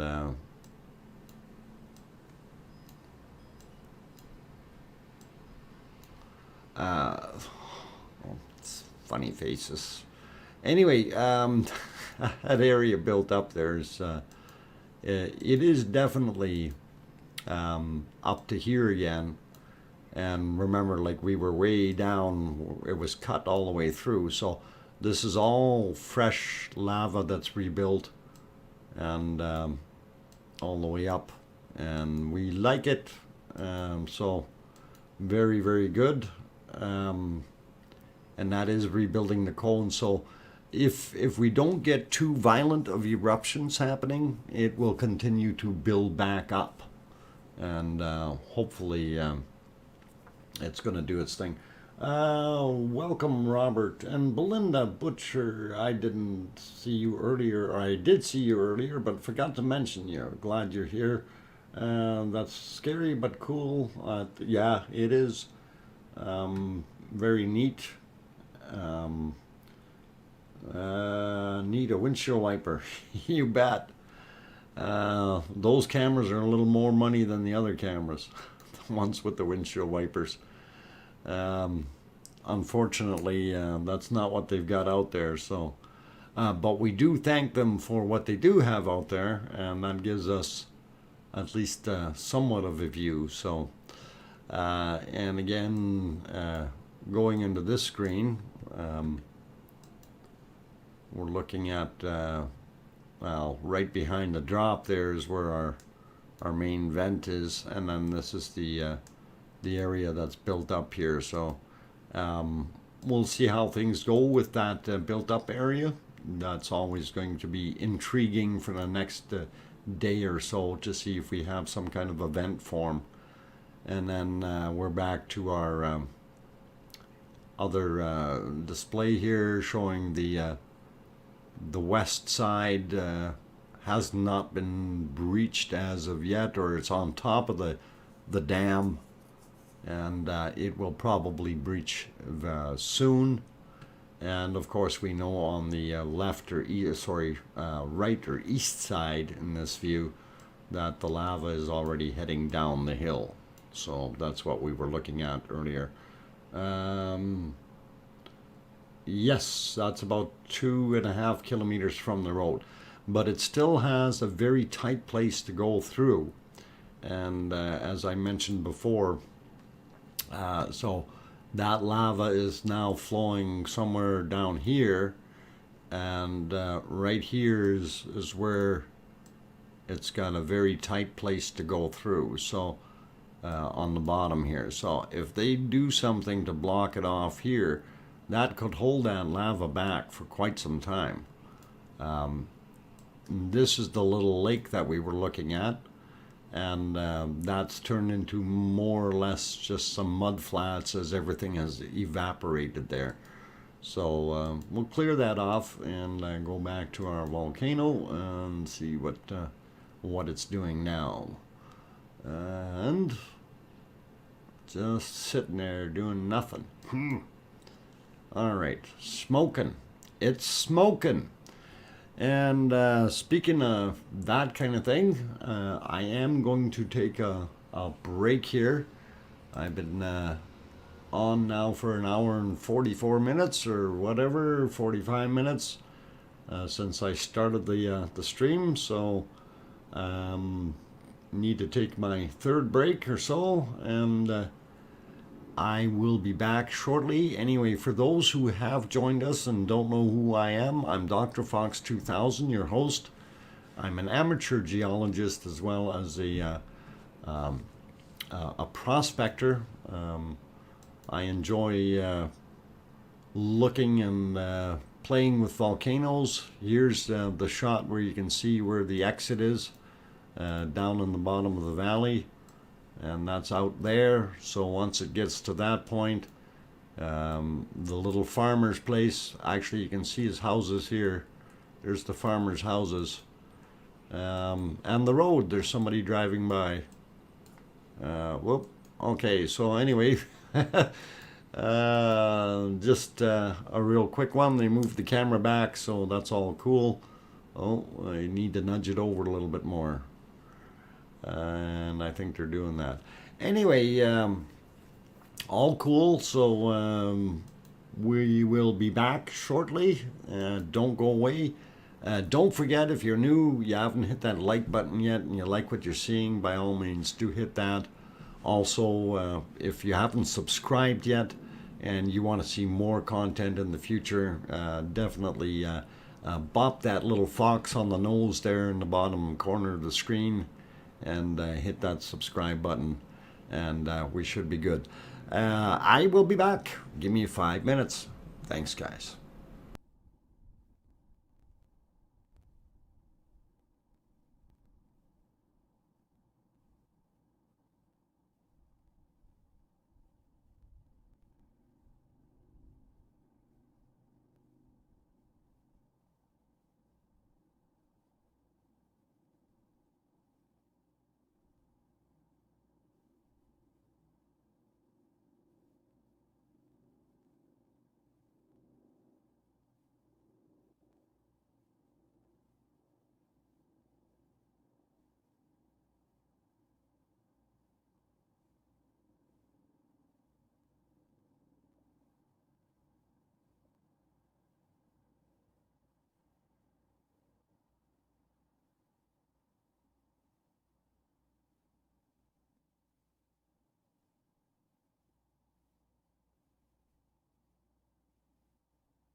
Okay, I turned the microphone back on. I didn't want to keep you guys waiting too long here. And thanks everyone for sticking around. I'm DrFox2000, your host.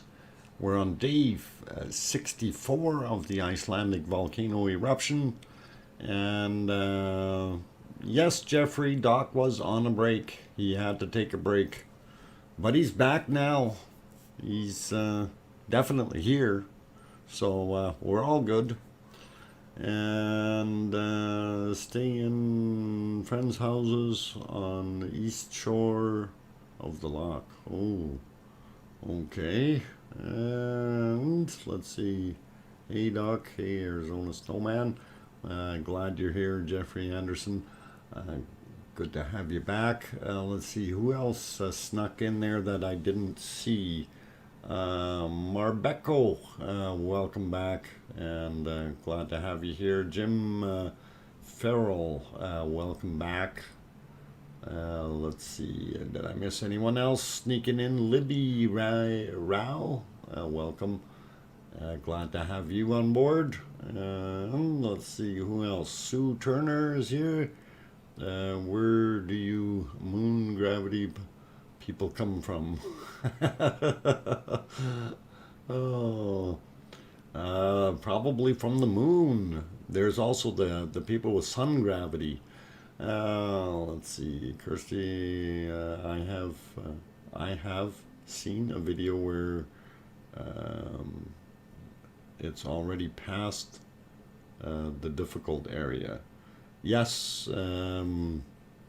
Kirsty, I see that it's definitely overflowed. So I don't have the latest and greatest, but we did have what was recorded earlier today. So and I showed that already several times. Level 70 is here. Glad to have you on board as well. Let's see, did I miss anyone else? Alan Coker, I got you. Volcano Watcher. Okay, I think I'm all caught up here.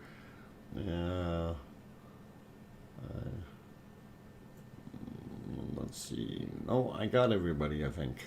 No, there's another one. Leclerc 000. Okay. Welcome anyway, and Anzi Ans, welcome. Glad to have you on board. And yeah, looking at the awesome footage of what we're seeing here, this is pretty cool. No plans that we locals know about. Okay. Frog Pond, Denver. Do they have any plans to bore along the road?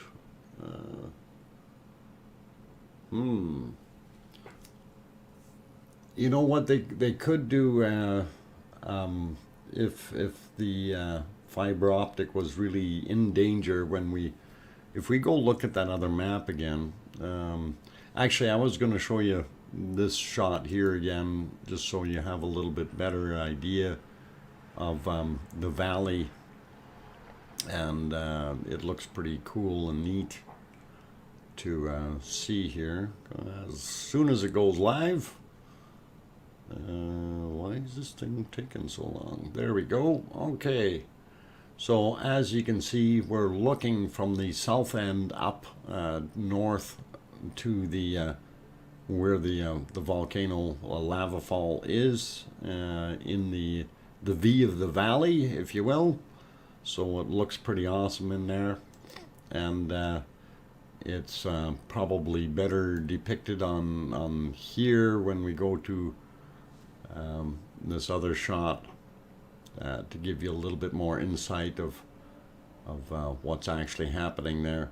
So the Nathagi Valley is where the lava is flowing, and of course down in the front area of that valley is what we are now going to be observing as the lava moves through. So the lava is going to take a while to get through there, and it depends on the flow rate that we've got. So what's coming down right now is actually coming down and getting down to the bottom here. So the other side, when it breaches, will be somewhere around here, and it will start flowing in this way. So we're going to have a little bit extra flow, and depends on how things are happening. That's kind of where it's coming from. And this lake here is basically seasonal, so it's turned into a mud hole for the most part. And you know, it's pretty much dried out. I'm sure we're going to see a lot of smoke coming off of that area once the lava does hit it, and all through the edges of the valley here, because it does have more green. We're going to see a lot more smoke coming off of it.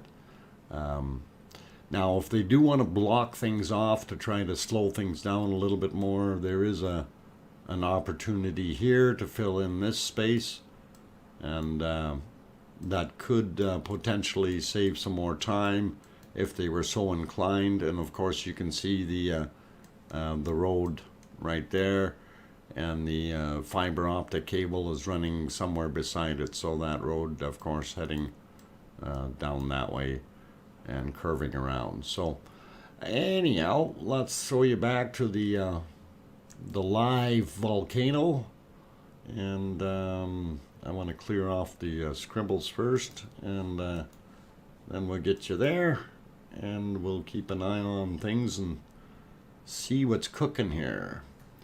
Let's see what else we got. Solar Wizzo, welcome. Guten Tag published a video about half an hour ago. Shows the lava flowing down the valley, about to hit the dry lake. Oh, it's already that far down. Wow. I'll have to go take a look at that. Very interesting, and thanks, Solar Wizzo. Appreciate that update, and maybe I'll have to sneak out and see what Guten Tag's got in there. Always nice to see. Welcome back, Rebecca. I don't think I mentioned you earlier. Good to see you. Jules63 as well. Good afternoon, and nice to have you here. Okay, did I miss? Oh, Chester Cat Beats. Welcome. Matthias Cleans. Welcome here as well. Need a few of these papers. Wait. Okay. All right.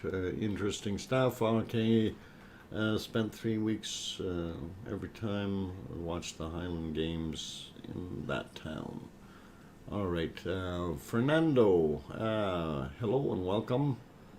And let's see, we're going to swing back to the south, so let's see if we can put that back on there real quick.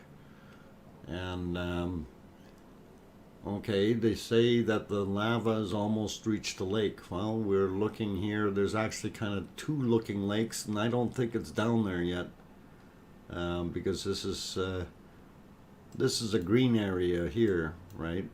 And this was the lake, so I don't think the lava's hit that lake yet, from what we've seen there, but maybe into that first area, that may be where it's gotten to. So that's still pretty cool to see it go that far. Go Eurovision. Yes, all the best to the Icelandic contestants, and hopefully they do their thing. Okay, let's see what else we got in here. Juka, welcome. It's nice to be with all of you guys, being out for a couple days, but I'm back. Well, you're more than welcome back, Juka. Glad you came. Rachel Carr, welcome. You're early tonight. On the weekends, I try to start at noontime, my time, which is 1800 Iceland time, just so you know. and run to about 2200. So that's what we've been trying to do on the weekends, and it's worked so far. So today and tomorrow, that's what's happening for Saturday and Sunday. But for Monday, because we do have a holiday, and if everything goes well, I do have to remind everyone I am on call, so I may have to shut down early. But if all goes well, we should be okay. But on Monday, I wanted, instead of my usual 5 p.m. or 2300 Iceland time that I normally start at, I wanted to move to 4 p.m. To give it a little bit longer chance, since it is a holiday and I don't need to work, so I will be able to start a little bit earlier as long as I'm not on a call. So that's what we have to bear in mind. And I'm kind of yakking here, but I'm also going to point at something here. We see some uplifting right there, and it looks like it's pushing over. So we're going to keep an eye on that, because this whole area here is really subject to being overrun very quickly.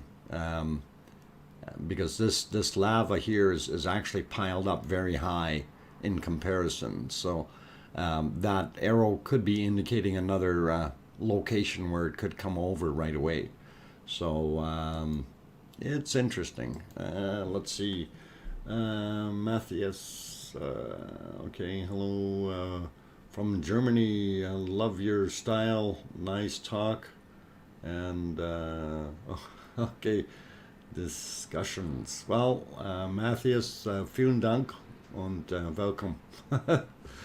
And glad you're able to watch from Deutschland, my home country. So anyway, we're watching the eruption. I see the ejection that time was a little bit higher again. So I think our volcano was starting to come back to life, and that plumbing issue may be straightening itself out down below. So we'll see what happens. You thought it was a truck? I did too, Diane. For the longest time, I thought it was. And when we keep looking at it, maybe it is a truck sitting there. I don't know. Maybe the truck has gotten buried by lava. I'm showing my friends your stream. They don't believe that you said my Rachel Carr. Why would I not say your name? And there I did it again. So all of Rachel's friends, welcome to the stream. If you haven't gotten onto your YouTube and subscribed to DrFox2000, you don't know what you're missing. And yes, we personalize these streams for you, the audience. So it's very cool, very interesting. And yeah, we're going to see if that's actually a truck sitting down there. It is shiny, whatever it is, but they're going to have to move it because that's sitting right in the lava. Maybe they lost their truck. Or is that lava stone turning over? I really don't know what's going on there.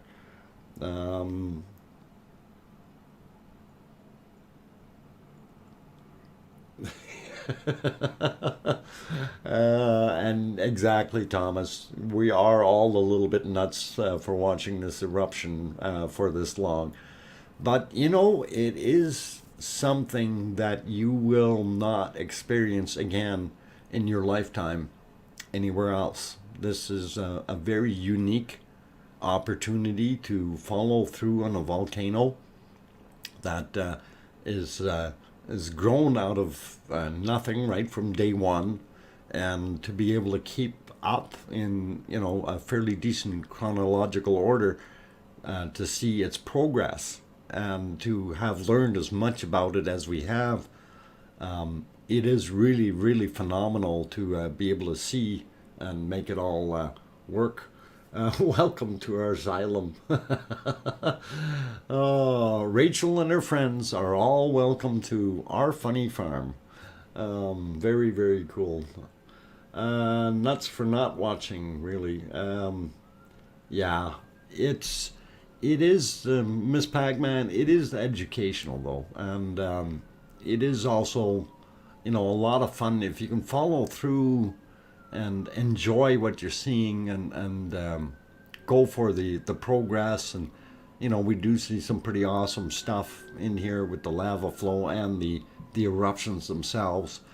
Very spectacular views. If you're a visually inclined individual, you're going to really enjoy this kind of stuff, right? So, it's nothing compared to Texas Tank Watchers, Boca Chica. Don, you're right. That's a little bit different over there. I do like watching my rockets go up there, and it is actually very cool to see them testing the rockets. But it's the stuff in between time is not so interesting. This changes every day, and we always have new things happening. So, like the breach as of today, which is pretty cool.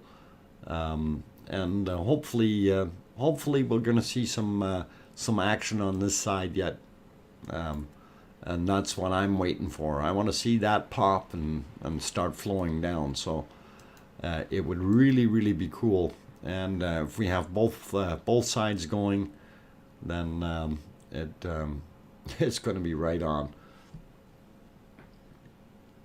Starbase Texas, as they want to relabel it. Oh, they want to call it Starbase Texas? Okay, cool. Looks like a Jeep that has 2-inch lift kit installed. It's a Jeep with a 2-inch lift kit? Really? I don't know, man.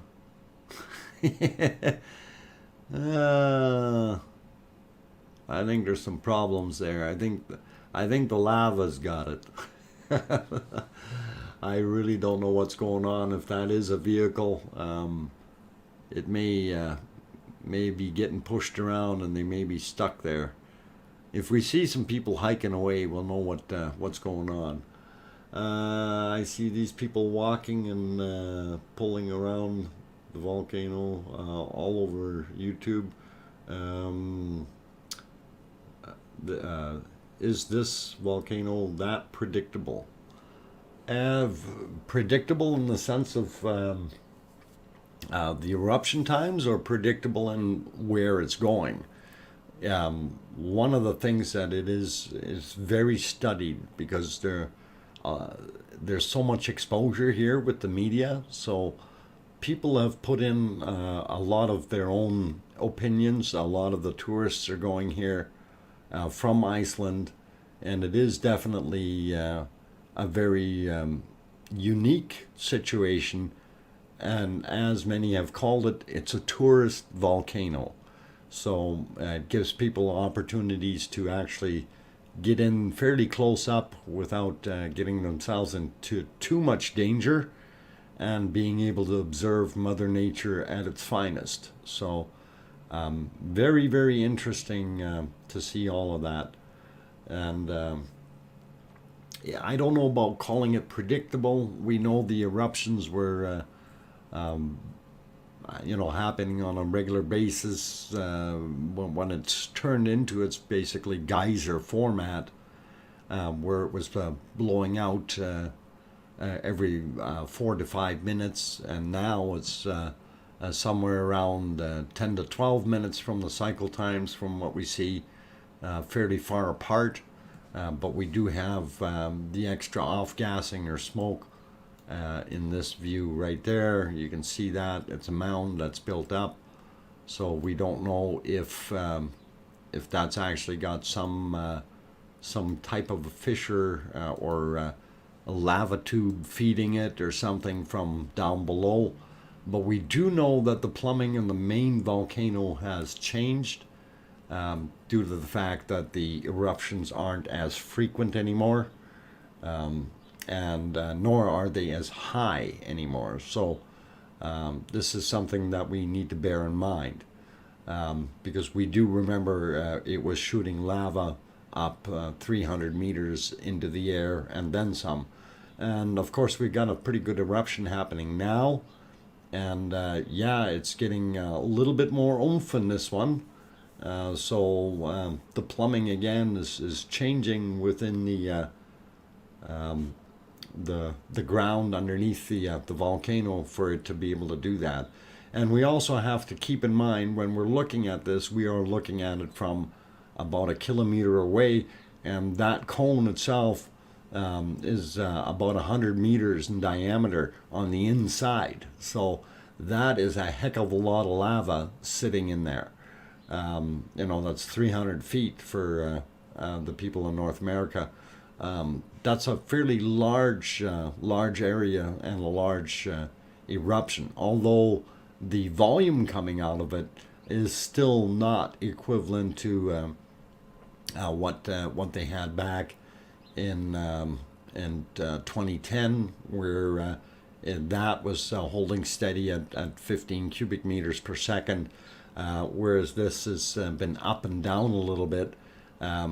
For the first while, for the longest time, it was running at about roughly around 5 cubic meters per second. And then we had the increase with the multiple vents opening up, as in flow and hell and sif and that type of thing.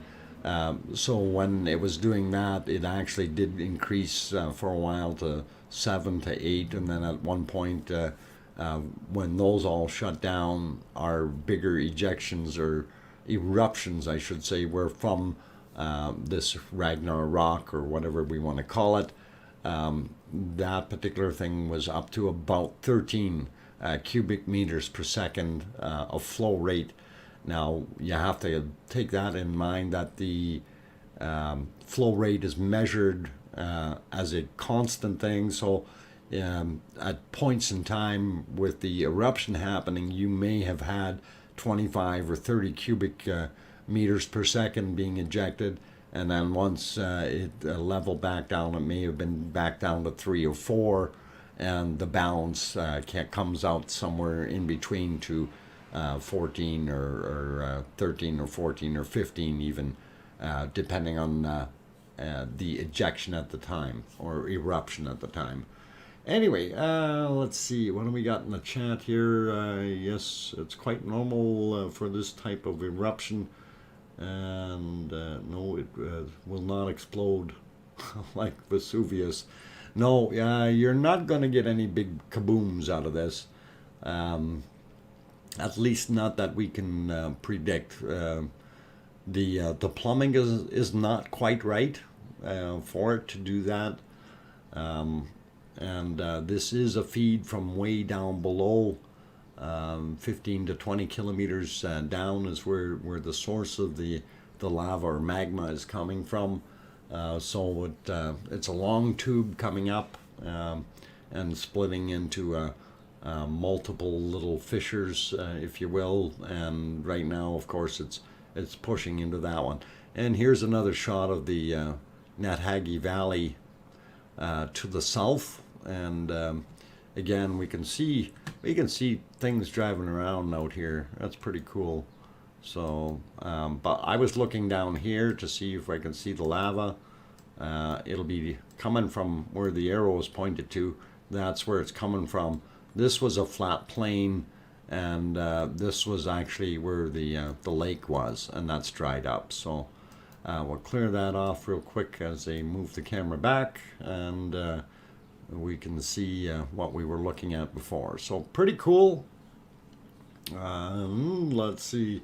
Didn't Vesuvius spew out mostly ash and very Pompeii? Yeah, ash and very hot pyroclastic clouds. And heavily laden with ash and everything else. So yeah, that's what Mount Vesuvius did. So yeah, killed everything very quickly. When the lava is going back into its tube, is it called magma? No, we call it lava. Once it's ejected, it's lava. When it stays down in the plumbing, it's still magma. So, used lava.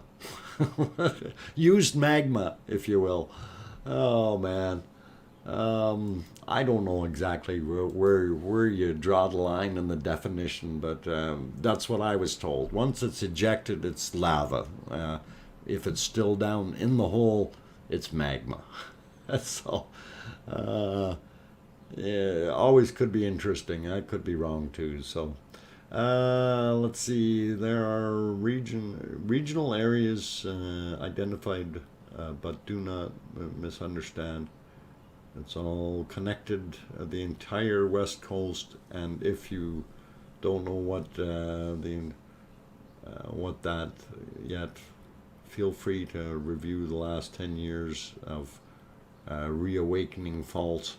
Yes, there is a lot of faults. This is sitting over top of an area that is very close to a subsidiary fault. It's not the actual mid-Atlantic ridge, but one kind of a side sliver off of it. And I do have the maps here somewhere.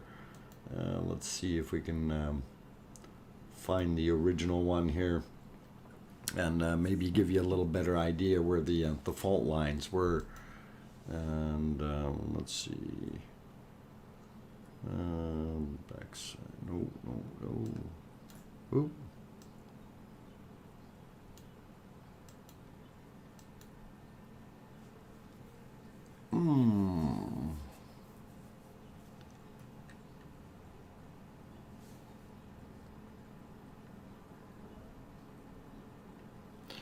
Yeah, I'm trying to look for the old map here that kind of shows us where some of it is. I may not have it on here anymore.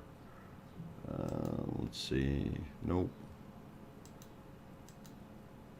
No. Okay. No. I think I've gotten rid of it. So, but this one here does kind of show you a little bit of an interesting piece of information.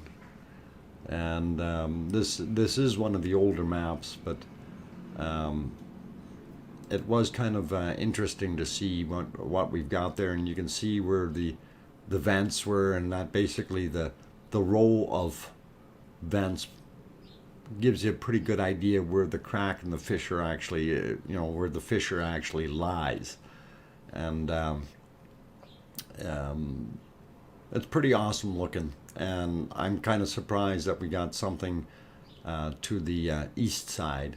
But then again, that is in a little bit of a dip in a valley, and the original eruption was actually supposed to take place a little bit to the almost by Theater Hill, or just right in front of Theater Hill is where we thought the original eruption was going to take place, but it didn't do that. It came out further. So very interesting stuff anyway.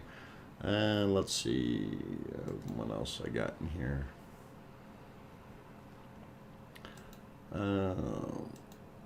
Okay, some of the photos from I shouldn't have changed. Darn.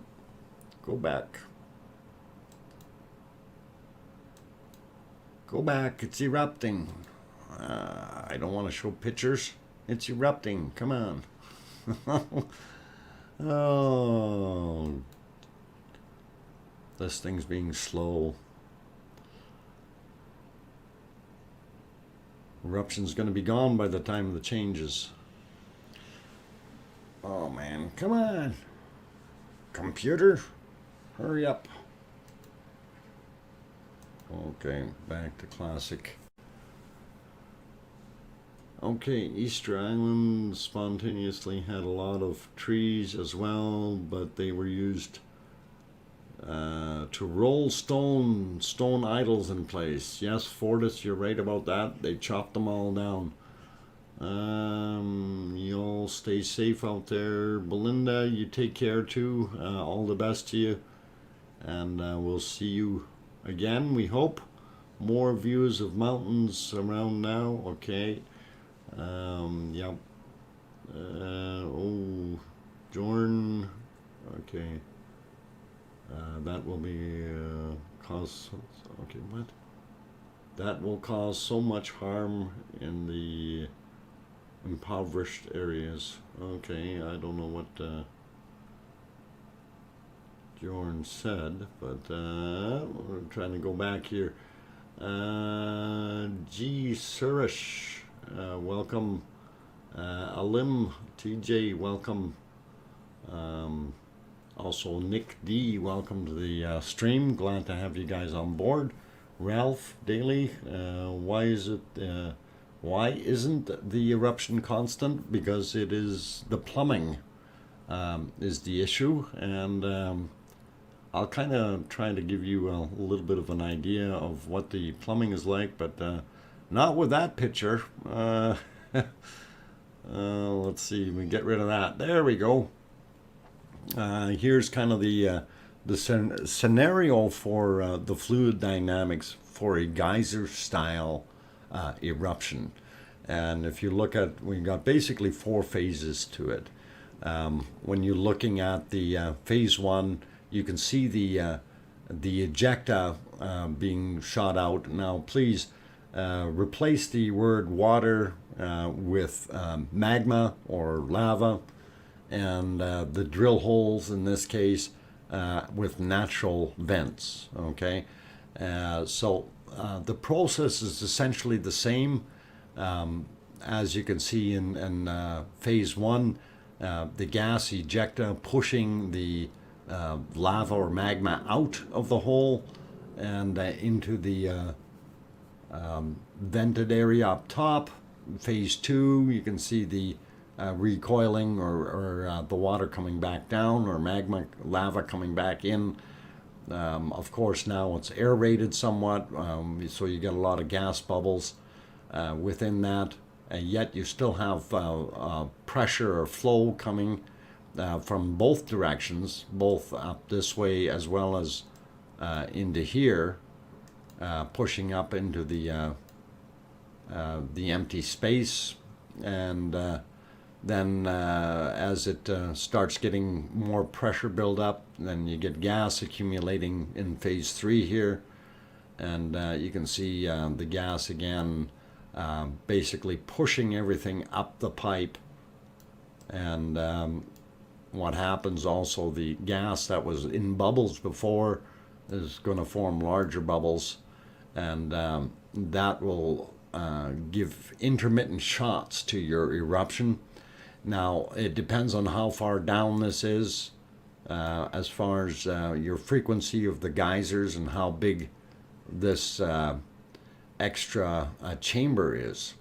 Now, if we get a lot of flow coming up here, the distortions that we're seeing in the diagram here, where you see these bubbles, this is not a very straight tube, it looks like it's been chewed away, and that's due to the lava flow, and you get bubbles in there that causes some expansion, and then you get pieces falling back in as the lava or magma washes through it. And of course, once you've finished there, you go back to repeat the cycle and wash and rinse and repeat, right? That kind of thing. So that's kind of the fluid dynamics of the geyser style eruption. And we'll put you back on here for right now.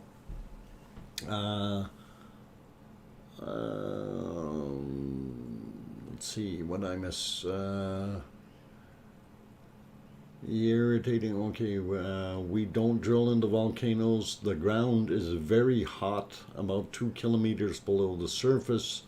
That was an ancient or accident in the north of Iceland at Krafla volcano. Last eruption 1984. Okay. Like, shared, and subscribed. Thanks, Miss Pac-Man. If you're like, shared, and subscribed, always good. I always like it when people subscribe and hit that like button. That's really what makes these streams go a little bit better. When we have enough exposure and people share out the stream, and that's what gets people in here. And we really, really, really do enjoy that. So it's all good. Small chamber, small frequency eruption, bigger chamber, less frequency, but bigger eruptions, yes. And it depends on how deep the chamber is and the material. So things down in the plumbing can change from day to day, and it's hard to say, if it's exactly the way the diagram is, or if it's got its own, there are all kinds of different things that can happen down there. We can also have scenarios built up similar to backflow, like a Tesla valve, as an example. So there's all kinds of different possibilities that can happen down below the ground, and without taking a big slice out of it and examining it, it's pretty hard to tell, and it's a little too hot for us to be able to do that. So very cool though. Okay, I told headed towards the sea. Yes, it is starting to flow towards the ocean, but it's going to take some time yet. DM or D2M 2020. It's going to take a little bit of time yet before it gets there, and we give it a couple of months. And unless we have a major or drastic change in flow rate or increase. Also, the other thing is, we could have a blockage from the flow that's going into Meridalier. If we get one of those big 3-story sized chunks of lava turning sideways as it's flowing, and it could block off everything and force the lava flow to go further south, hence giving us more of a push here over the edges into Nathagri Valley. So it's very, very interesting, very cool, and we're definitely going to keep our eyeballs peeled on this thing. So awesome stuff. And I think we're about to erupt again, so just looking at it here, and I don't have a stopwatch going, so but we are looks like we're erupting. So, and again, the eruption that's taking place, that the crater itself is over 100 meters in diameter. So when we see that lava coming up, that's a lot of lava that's moving up all at once. So bear that in mind, 100 meters in diameter. And we are rebuilding some of the edge that we noticed was cut down way back when it was really, really ejecting hard and heavy. And especially on our one view here on the side. Let's see, why is that still got no crayons? I was gonna draw on here. My God. Okay, right click. There we go. Right click, the left click, and there we go. All right. So what this area here, what we were looking at, this was cut down way down here. So it's rebuilt itself to this level already. So this is all fresh material in here. So very, very interesting to see. And Oh boy, they cut that one real tight. We're looking at the rocks. Don't jump off the cliff, guys. Don't get any ideas. We don't want to be suicidal. As they're moving the camera back and forth. Okay. Anyway, so that cone has rebuilt itself, which is very unique and very interesting. So hopefully, are you going to fly over? You and I will meet you there for a pint. I don't know when I'm going to fly over. I have to worry about the stuff that I got going on here first, which is the work dilemma, and of course I need to get my vaccines done completely. So hopefully we can get something lined up. The big thing is getting the vaccine first. Once I've dealt with that, then I think I will definitely look into things. So we should be all right. I got a feeling they're going to kick themselves in the foot for not putting the camera closer to the edge. You know what I wish they would have done, Thomas, is they should have put one on the other side too. And I think the original was that they were thinking everything is going to go down on the west side, and I don't think they thought the east side is where it was going to drop. So that's just my opinion.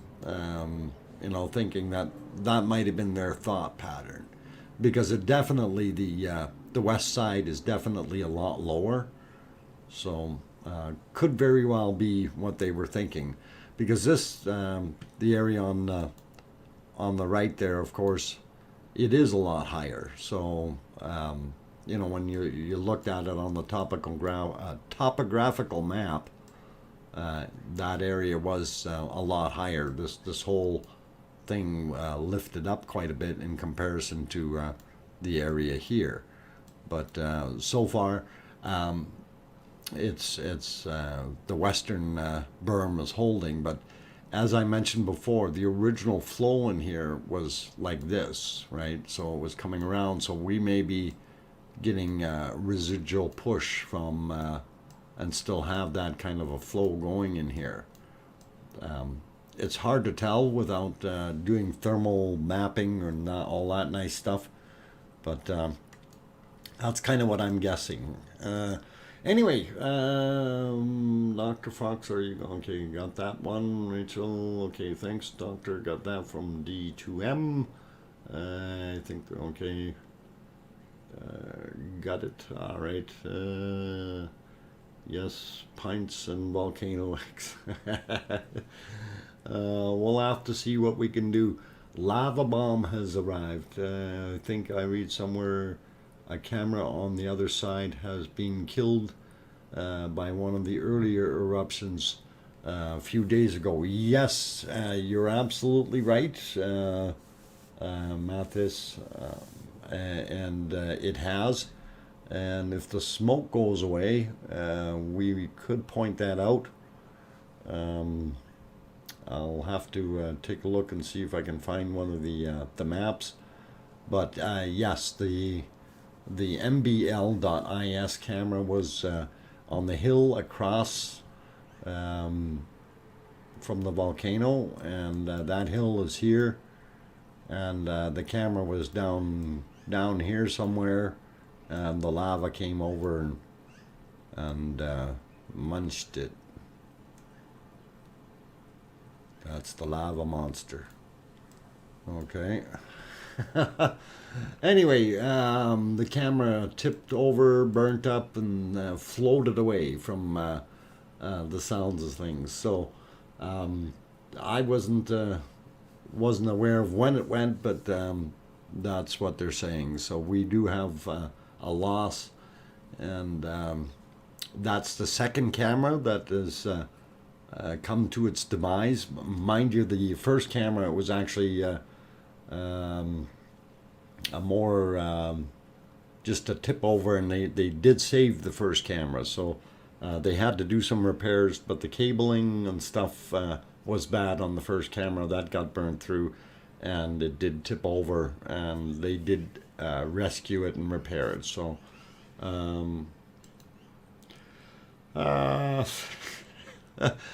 yeah, I gotta be careful with how I draw things on there sometimes, Rachel. Oh, things can turn, especially when you're doing these diagrams, they can turn real funny real quick. So gotta bite my tongue and watch what I do sometimes, not to turn it into the wrong shape. Can be very embarrassing. Oh, okay, all fun, all fun. Anyway, yeah, jinkies. Okay. Anyway, we are starting to see a little bit of glow coming from some of the areas here. I can sort of see 3 little dots there, and we can see some light spots, and of course we still see some smoke. So there may be some moisture underneath there that's being heated up and evaporated. Hey, that looks pretty cool. Where'd the rest of my picture go? Oh, it's back. Nice to see. And let's clear the whiteboard, and we'll see if we can maybe switch it to this camera and see if the next eruption is a little bit better.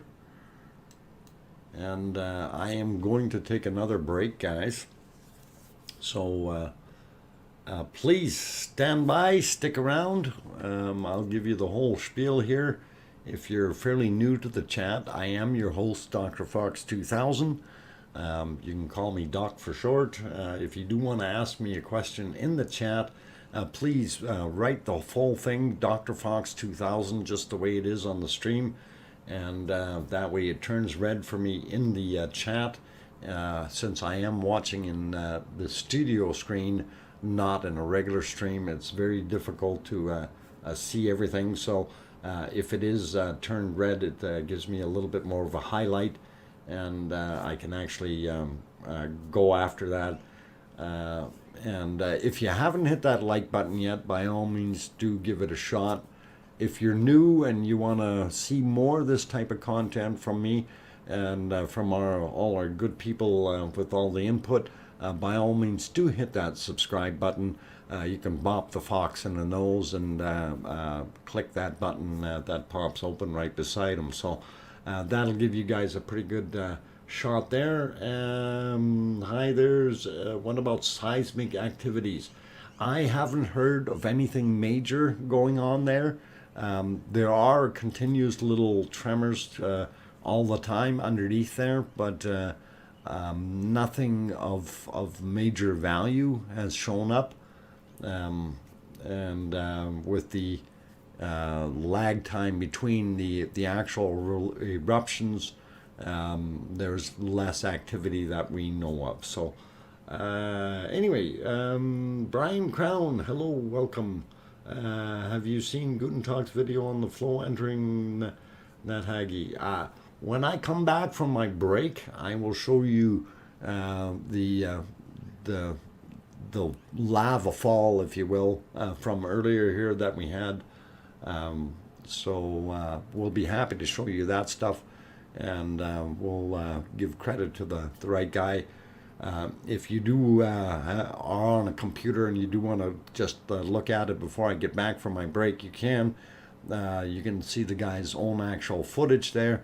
The link is in the description below the stream, and it is a YouTube video, so you can go see it there from the fine gentleman that put it up originally. And anyway, we're giving him all the credit because he's done a good job with it.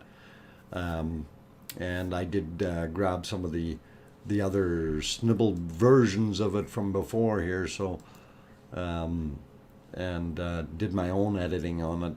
So we'll show you that though when I come back. So for right now, stick around, enjoy what's there, play in the sandbox nicely, and don't throw too much lava at each other. That can hurt.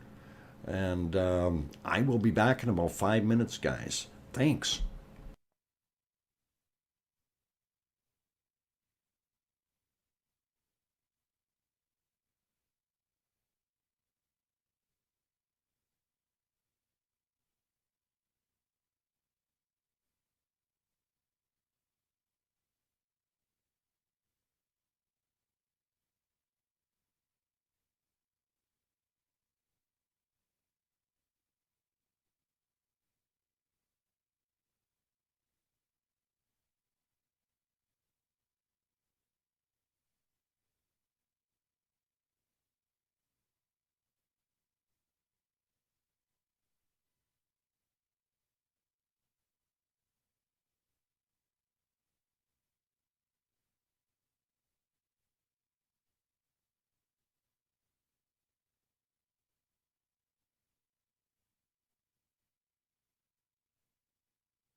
Okay, guys and girls, I'm back from my little break here, and I'm DrFox2000, your host, and we are on day 64 of the Icelandic volcano eruption.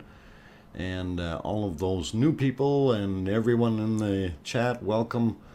Glad to have you guys here, doing a pretty good bang-up job with watching things happening. And of course today was the day that the lava kind of breached the embankment or the berm that was built up on the east side of the no-name valley, and has poured down the hill. So anyway, for those new guys that popped in, haven't hit that like button yet, please, by all means, if you like what you're seeing and you want to see more of it, hit the like button, bop the little fox on the nose there, get that subscribe button going as well, and make that happen, and that'll keep you guys all happy.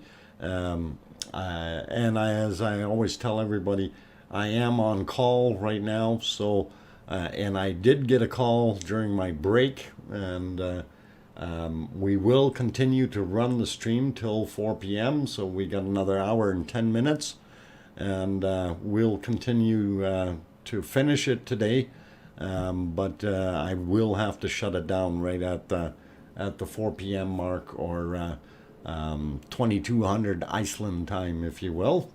So just so we're aware of that. So we got another hour and 10 minutes of stream time, so we're all good.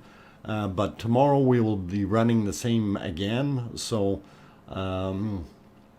let's see, how close do people live? About 7 kilometers, 5 to 7 kilometers away. Over in Grindavik is the closest settlement there, Robert Williams. And welcome, Baran Ball, welcome back. Just popped in to see if there was any major changes.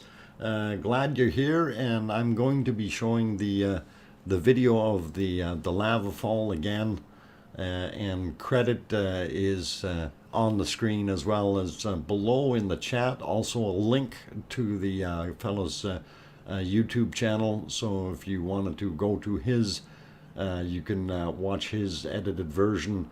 Mine is slightly longer and glued together from the other pieces that he had. So, and I did a little bit of editing with the audio, just to keep things friendly and safe. So I'm gonna play that real quick for you guys. But this is so earlier today, Iceland time, and this is where it started pouring over the berm and coming down the hill into Nathagi Valley, and it was moving pretty good. So yeah, that is very interesting to see. And like I said, the Elvar Olafsson is credited for this. And this was some of his bad footage there, a little out of focus, but no worries, guys. It does get better in the end here. But you can see how much of the moss fire is starting right around where it's coming down. It doesn't take long for the moss to heat up and dry out and start smoking like that. So pretty interesting to see. And it is getting down there quite a ways, and down at the bottom there you can see a little bit of the first valley, and that kind of looks cool. And I don't know if let's see, it'll change there. Yeah. So this was the other view that we had. So yeah, he got his thing a little bit more corrected, but the focus, and it's always hard to get that kind of stuff in focus properly, especially when you get excited, eh? So anyway, throw you back to the regular view here, and so that was the stuff that was coming down. And again, credit to the fellow that actually did it, and it's down in the stream in the description of my stream here. So total credit goes to him for that, and we're all good with that. Let's see, where is it? This is a great overlook of the way it is flowing. Yeah, and to give you a little bit more insight to how the flow is happening. So this is a shot from the southern end of that valley, and of course you can see the smoke up in here, and of course the breach happened somewhere right around here, and it flowed down and like this way. And the other embankment is here, and that will probably be breached pretty soon as well. So it's going here and here, and our little we got two flat areas here, and this bottom one was the one that dried out last. It's a little deeper, but there's another flat area up in the front here that it's gotten into, but that's mostly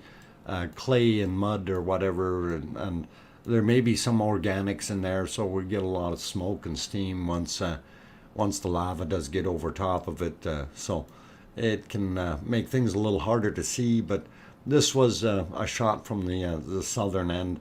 And then if we go back to well, this wasn't the one I wanted. I'll find it. I'll find it. Anyway, this one here. So yeah, so basically the breach came up here somewhere and flowed down, and this is the other side, and that's expected to come down. And then we have that first flat spot there, and this is the lake area that is seasonal lake or pond, if you will, and it's pretty much empty, so that's dried out. But once that gets done, the exit here is right there, and if they do block that off, that will buy them a little bit more time, but we'll see what happens in the near future. So okay, so we'll clear that off, get us back to the volcano, and see if it's doing any erupting yet. We see some glow and fire in the hole, but nothing yet. Gonna build a new wall lower down. I don't know, Gabriel. I don't know if they're actually going to build one or not. But that point down on the bottom where it converges together, that would be a place to build it, and you can probably build up a fair amount of material in that valley to slow it down. But then again, I don't know if they want to put in the effort to try to slow it down anymore, if they need or don't need. They've been doing some experiments, I guess, with the fiber optic cable and heating and stuff. So I don't know what they want to do, but it's going to be interesting to see what happens. So we're going to work on and see what the future holds for us. It's very interesting though. Breaking: Etna is blowing out lava, huge, for at least 35 minutes. Oh, okay. So yeah, if Etna is doing that, that'll be interesting, and it should be getting dark over there, so that might be good for a light show here in a little bit. Anyway, let's see, we're coming on 3 o'clock. We've got done 3 hours of streaming, and we're gonna go for another hour yet, so by all means we're gonna stick around, and we'll make things happen. But right after 4 o'clock, I do have to shut it down right at 4 due to a work call. So that's the part that sucks about being on call. Anyway, we're all good here. Hey, DJ Puff the Third is here. Well, welcome. Did I miss anyone else? If I didn't say welcome to Gabriel, welcome to the channel. Siggy Ragnar, welcome. And who else? Andy Mooring with the breaking news, which is always good. Thanks, Andy. Did I miss anyone else coming in here?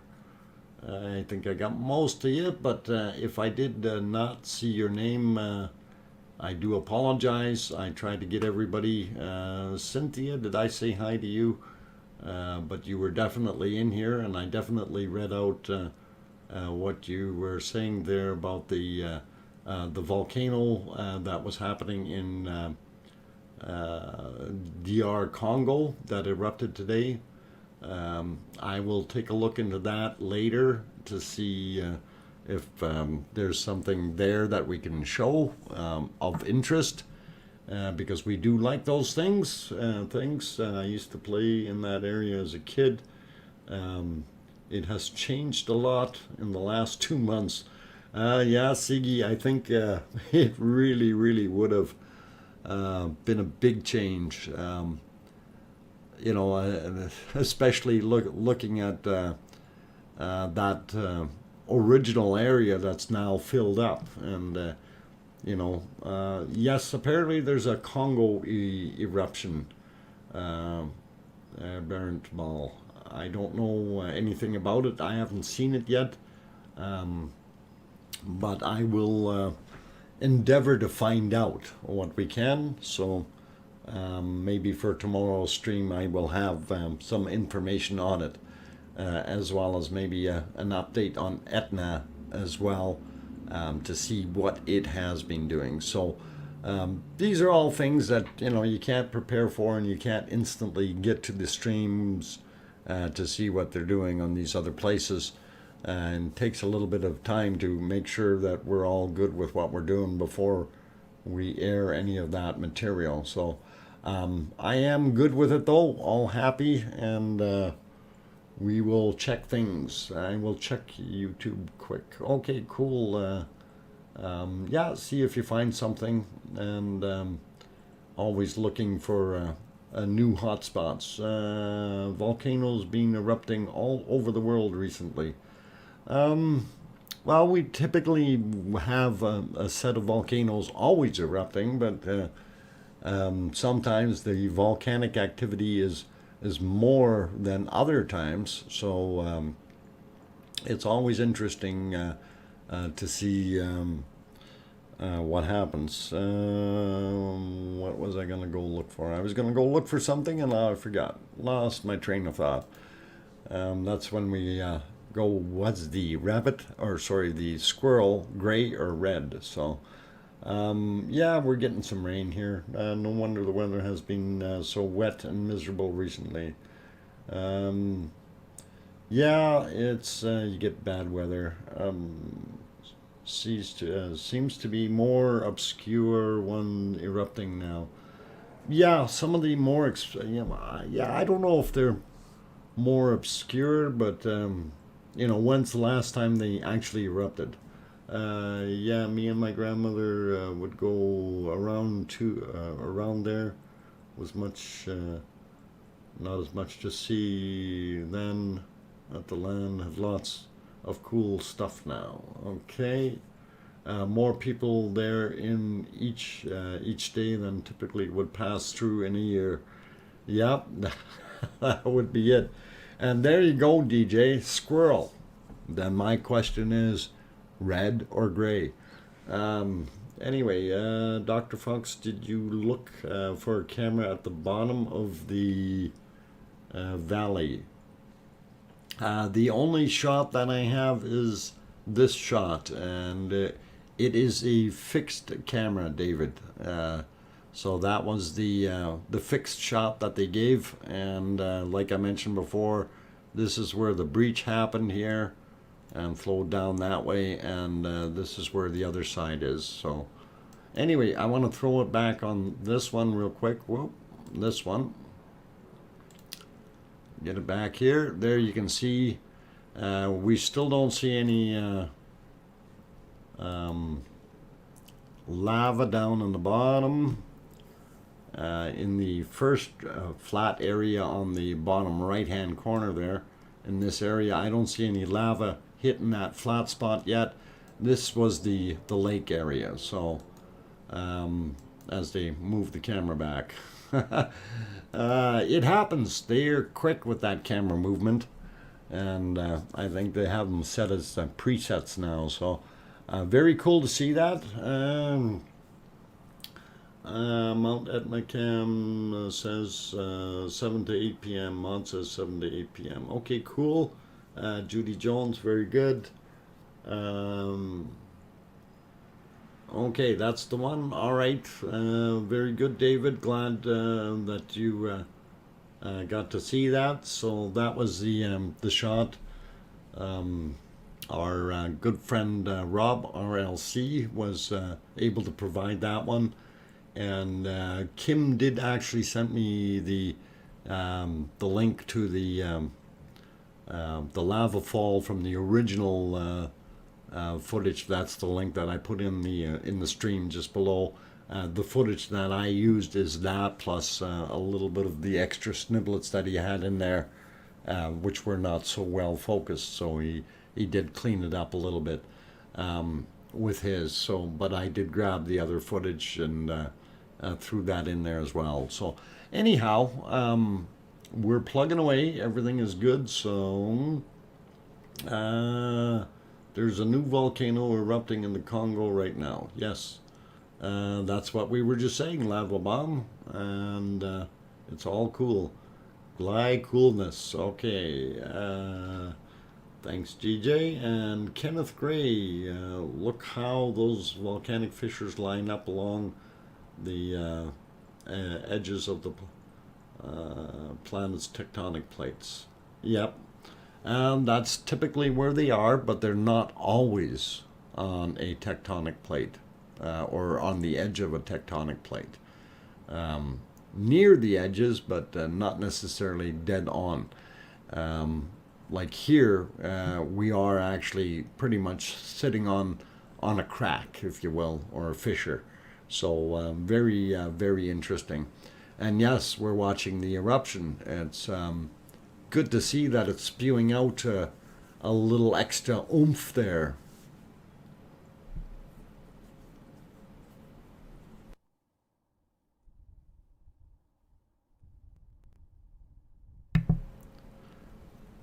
So all cool, man. All cool.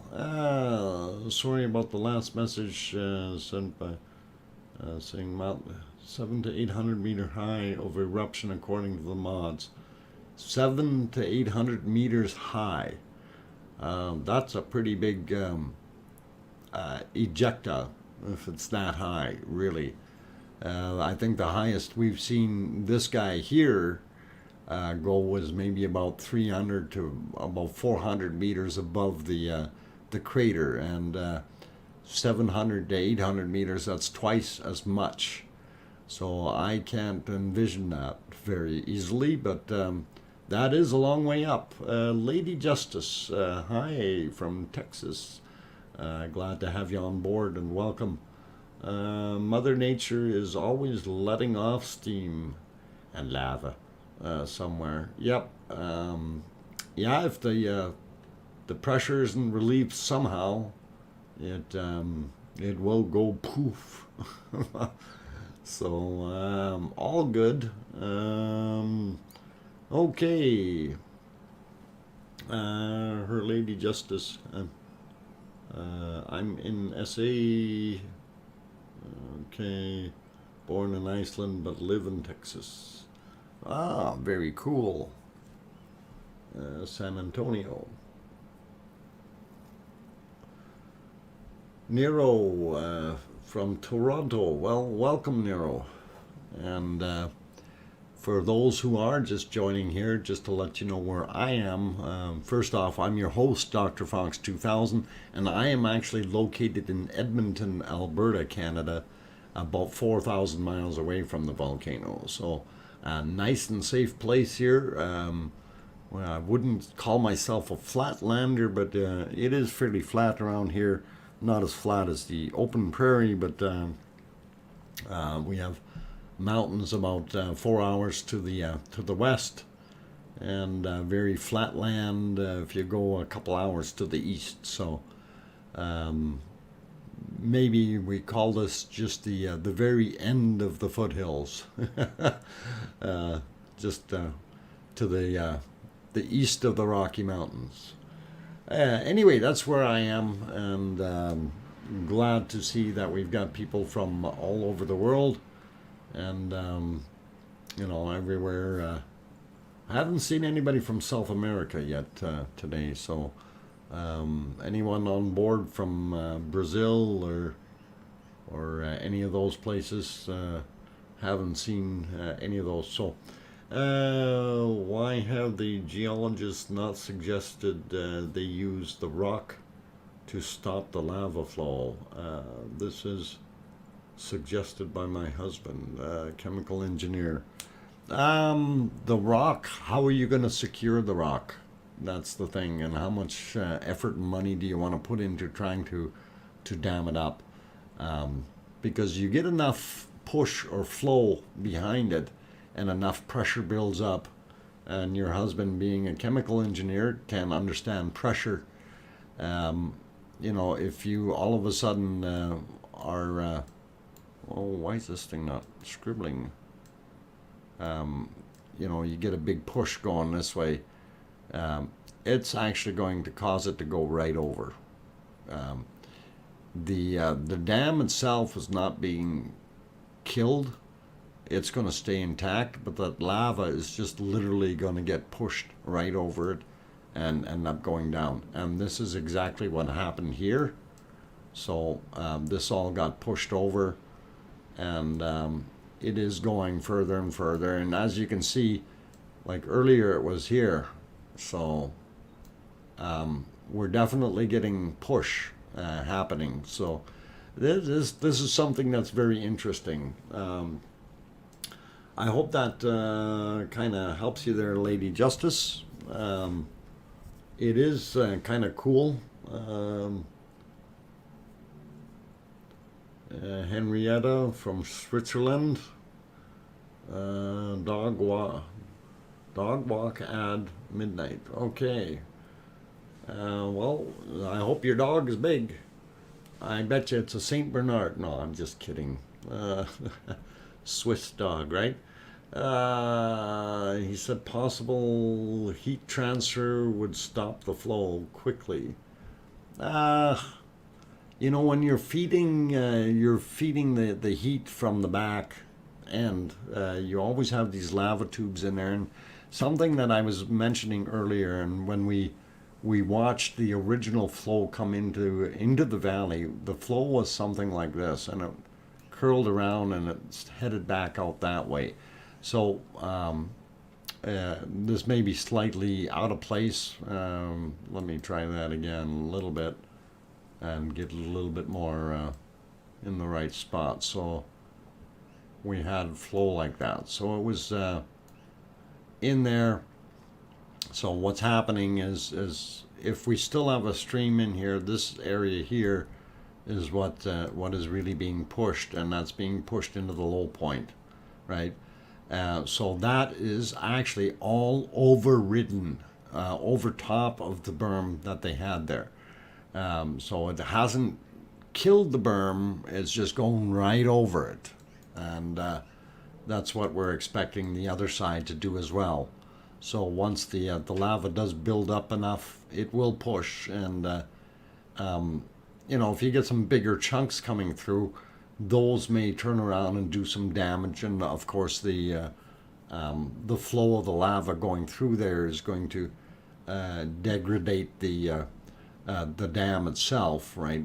The material that they've got. But even if it was made out of rock, it would have still gone over, and it's not going to stop it. If Mother Nature wants to move it, she's going to move. And not a heck of a lot that anyone can do to stop it, unfortunately. Let's go back to our 3 screens here. And I see we're still getting some rain, unfortunately, and it is a little bit bad weather there, but that probably helps cool the ground down, slows the flow down a little bit. and hopefully the change in the plumbing will let us see what is going on in here in the future. Because if we do get another vent opening there, it will be very interesting. Now, we do know that there was some higher bump here before of just land, normal land. So, and it may have even gone a little bit further, but this area here definitely was not that high. So it's neat to see what's going on. And like I was mentioning, that flow was actually coming around here and heading down into well, I can't even say it, Maridalia Valley before. So this is where things can get interesting here. We'll see how it goes. Okay. Let's see. The ocean will stop it, and it won't cost a single euro. Yeah. Brown Warrior, you're absolutely right. The ocean will stop it eventually. And has rescue dog from the... okay, it's a rescue dog from the racetrack. Oh, okay, cool. Glad you got... giving it a good home. That's what we're looking at. Yes, Etna is going wild, but I tell you, quality cams, unfortunately. Okay, we won't go there, and yeah, glad it's going though. I have a Frenchie and what is it, Staffy Bully Cross. Okay, cool. Berend says, earlier I saw some smoke on the left-hand corner just out of the view of the glimpse of the smoke. It's possible that the lava found its way through the hill.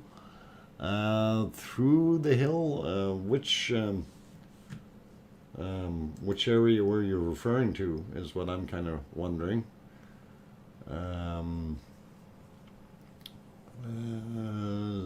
Because we changed camera views here, so I'm wondering. Now there is, like if you're looking at this stuff here on the west side of Theater Hill, this is Theater Hill here, right? So on the west side, that's our original valley. That's down in here, that way. So, and Bob, our original volcano, what's left of him is sitting right there. So, B for Bob. So yeah, we did have smoke on the other side. I am seeing smoke down here and here. That may be just moss fires or some organic material burning. And of course, when we look down here, we see a little bit of smoke there as well. So it's hard to say what all of that is all about. But it could be some pockets of water that are steaming off, that kind of thing. Bottom left bottom corner. Yep. Okay, cam 3. All right, cool. Yeah, well, this is the dam here, right? And then the other one that's been overrun was about, well, I kind of drew that line bad, but it was over there, and it has come down and around and down into the valley below. So pretty cool in that sense to watch that, and really enjoying it. Remember to smash that like button, folks. Yeah, you bet. Also, if you're new, I am DrFox2000, your host. I'm located in Edmonton, Alberta, Canada. I am an amateur geologist as well as a prospector. Typically don't deal with live volcanoes other than streaming them. At least this one, and we've been following this one for 64 days, less 3 that we missed in between there, but we have a pretty good knowledge base of what's been going on and how the fissures and vents are performing, and the plumbing has changed once again, right? So Our cycle times are a little bit different. And it's very interesting to see all of that happening, and it's very, very cool.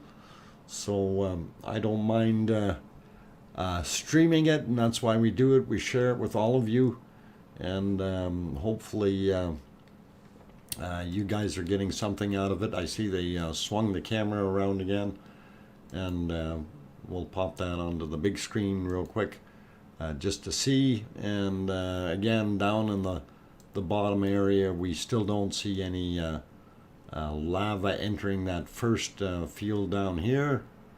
Okay, so we'll clear that off. They just swung us back. All right. And yeah, I had switched it there. And of course, when they do that, that's when the volcano decides that it wants to erupt.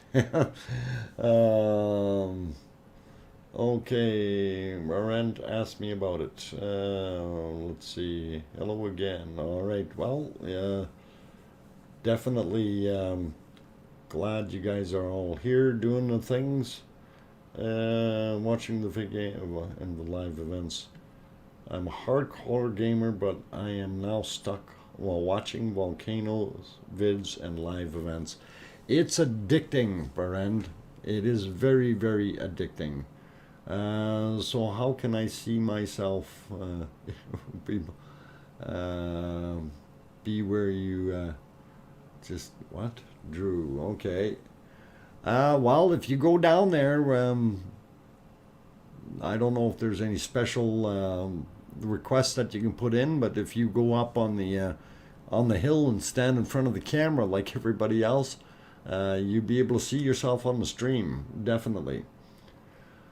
So anyway, guys, I am going to take another break though, and please all stick around, and I'm going to take about 5 minutes, and hopefully we'll be able to stick with it till 4 p.m. or 1800 my time here, or sorry, what is it, 18?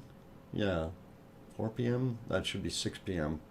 No, 4 p.m. 18. Anyway, 4 p.m. my time. So I only wanted to run 4 hours today, and I do have a job to go to right after I finish streaming. So I do need to take a break now, and then we will come back and wrap up the last half hour of the beautiful stream. So stick around. We still want to see if our friend is going to breach in the meantime. Over on the western side here, or left-hand side, if you want to call it that, and that will be very interesting to see if it does in the meantime. But I'll be back in a few minutes, so don't go away. If you haven't hit that like button yet, please do. If you want to see more of this tomorrow, and you want to hit that subscribe button, you can hit that as well. And I'll be back in a few minutes. And 23:22 here in Germany. 23:22 in Deutschland. Okay, sehr gut. Vielen Dank, Künker. I'll be back. Don't go away, guys.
Okay, I'm back, and we'll shoot for our last half hour of the stream.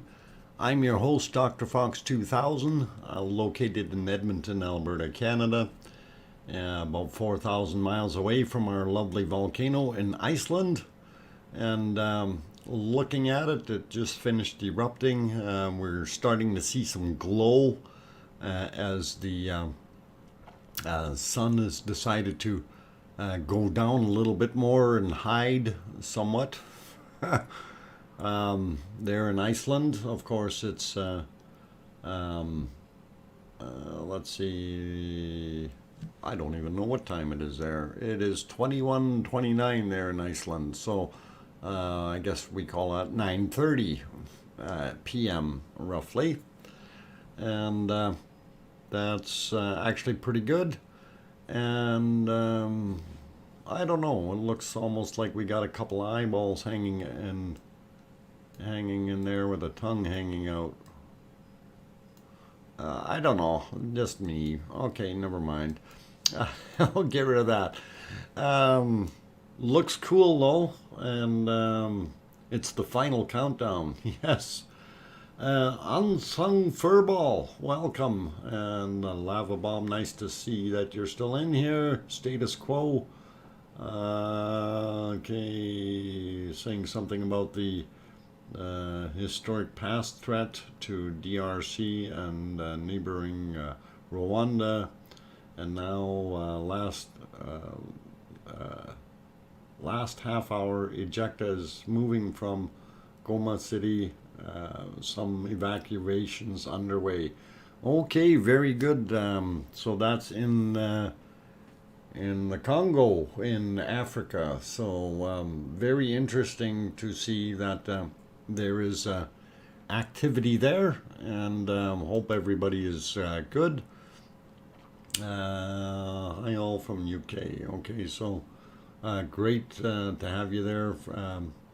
From the UK, actually, we have a few people from the UK from the sounds of it, so we're all good. We're all good. We don't mind. All good people, so very cool. And yeah, boy, we're getting, today's weather there hasn't been the greatest for viewing, but it is what it is. We can't control it unless we get the weather machine working again. So thank you, Unsung Furball.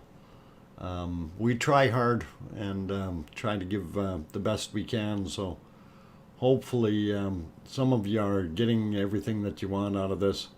Thanks for keeping us up to speed, Dr. Fox. You're welcome, Kenneth. And I do miss out on some of the stuff, and I do get reminded from some people, what's been happening, and it's always hard to try to get everything. So when I have a little bit of help from the outside world, I really, really do appreciate it. And just so you guys know, as far as, even though my stream is monetized, when we look at these videos, and during the course of a month, it'll make $5 or $7 or something for a live stream that's 4 hours long. And when you even if it was $7 and you divide that up into an hourly rate, so you're making like $1.50 an hour doing the streaming, pays for the electricity for the stream. So that's about it. So if you see it being monetized, that's why it is on there. But I'm not trying to make money off of these. I'm trying to share this information with you guys. So that's basically where it's at, and that's what we're doing, and we're enjoying what we do here with the live streaming. And it is a very educational scenario for me as well as everyone else, and I don't mind sharing what I know, and I'm glad a lot of you other ones out there like sharing what you know as well. So I'm still looking at stuff here though on the screen, and see that smoke coming out of there, and thinking, okay, what's going on there? That's got to be some water vapor or something coming up.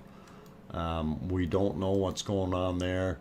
And of course, the other area that is in question that everybody is going, well, is this going to be a vent or is this going to be just some steam coming off of somewhere? So it's definitely something of interest that we are keeping an eye on. And of course, our main cone, Ragnar Rock, or whatever it's been called now, is hiding behind the smoky clouds. So very, very interesting stuff. Let's see, Siggy, Dr. Fox, how about a shout out to the owner of the land that allows everyone to visit? And yes, I wish I could give the actual names of the guys that live there or own the land, but I do give them a shout out because they've done a tremendous job in allowing people to go there. And I hope those people that have gone there do what's best. And if you bring garbage in, you take garbage out.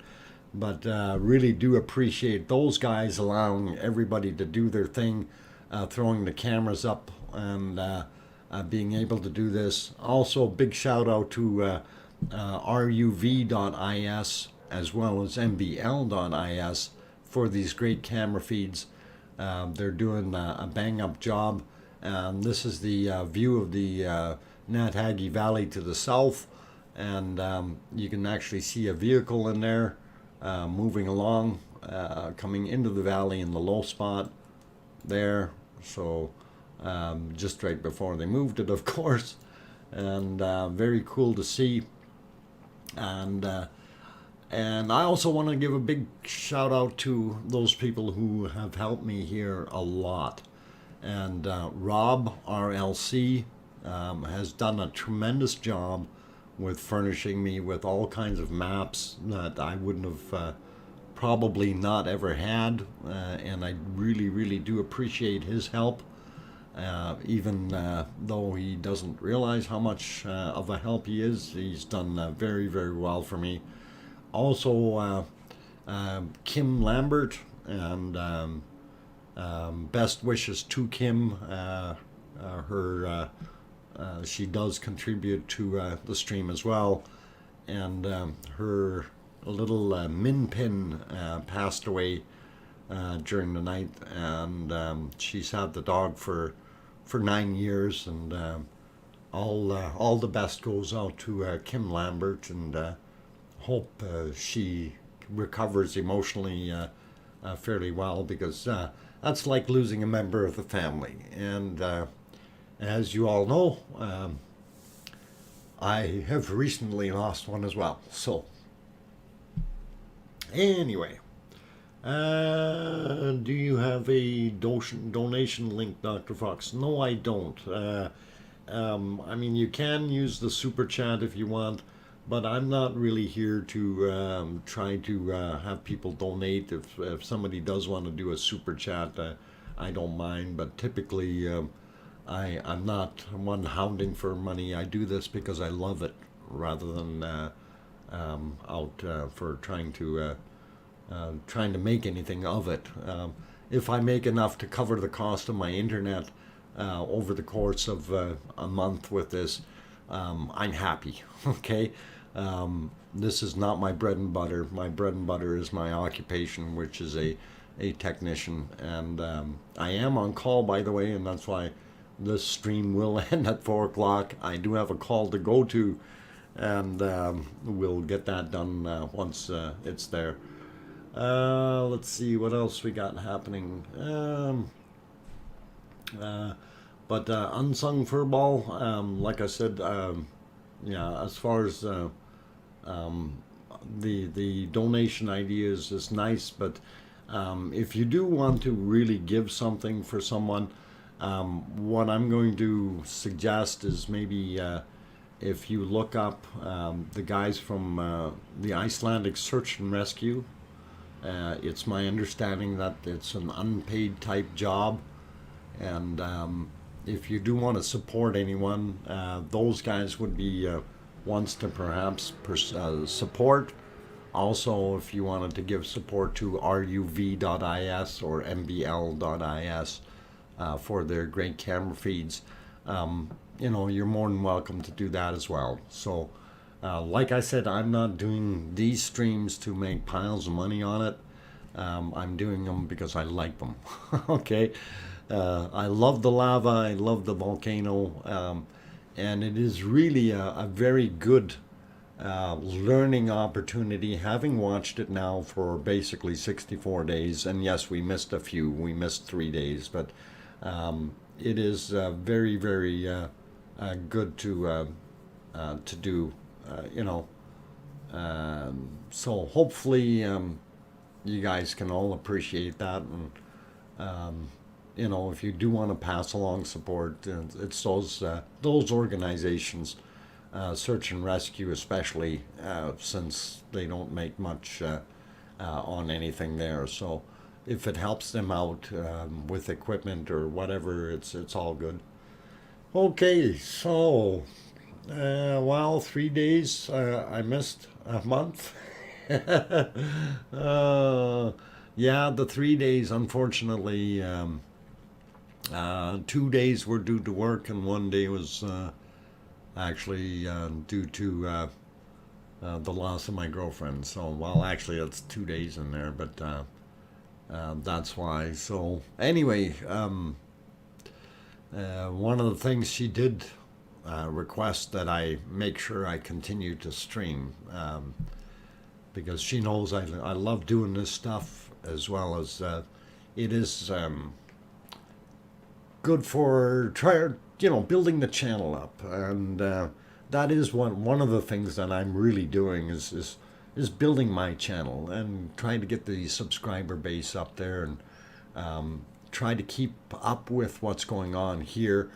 And it certainly doesn't hurt to have this technology, being shown, and being able to see something halfway across the world. Could we donate in her memory?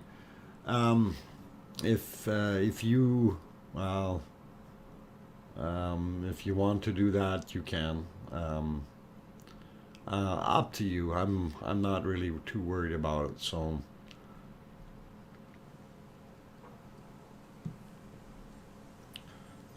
if you give me a name, her name is Bree. Bree, Bree, and anyway. So, okay, guys, we'll see here. What else do we have as we're wrapping things up here? So we got about 20 minutes left to go, and or 19 or so. And thank you, everyone. Do appreciate that. And yeah, we'll be good. Okay, shared on Twitter, shared on Facebook. Holly, thank you. Glad you could share it out. Doing a great job, Dr. Fox. Thank you, and all good. Thank you for keeping it going, Dr. Fox. We need your input on this volcano, and you're surrounded by friends. Thank you, Judy. It's all good, and as long as I keep myself focused on something, and I think the volcano stream has actually helped me do that, to keep my mind away from the loss so much. So it's all good. So rather than going with stirring that up in my mind, I just want to keep on going with the volcano, and keep things happy. Kirsty, what are you going to do with the stream? With streaming, must help you. Okay. It gives you external focus, and yeah, the streaming does actually do that. It certainly does help. So yeah, that's good. We love him. Okay. Yeah, we're gonna keep this going, and kind of change the subject a little bit. Well, we're gonna keep it going, but the subject that we had at hand before was we were kind of thinking about the contest to dictate or guess at the date that. Hey, where'd my screen go? Oh, it's in and out. Oh, it's out again. It's in again. They're adjusting something in the feed, I think. We'll throw it on one of the other ones and see if we can see something lighting up. Maybe this one here we can see a little better. We got a water drop right on where the vent is.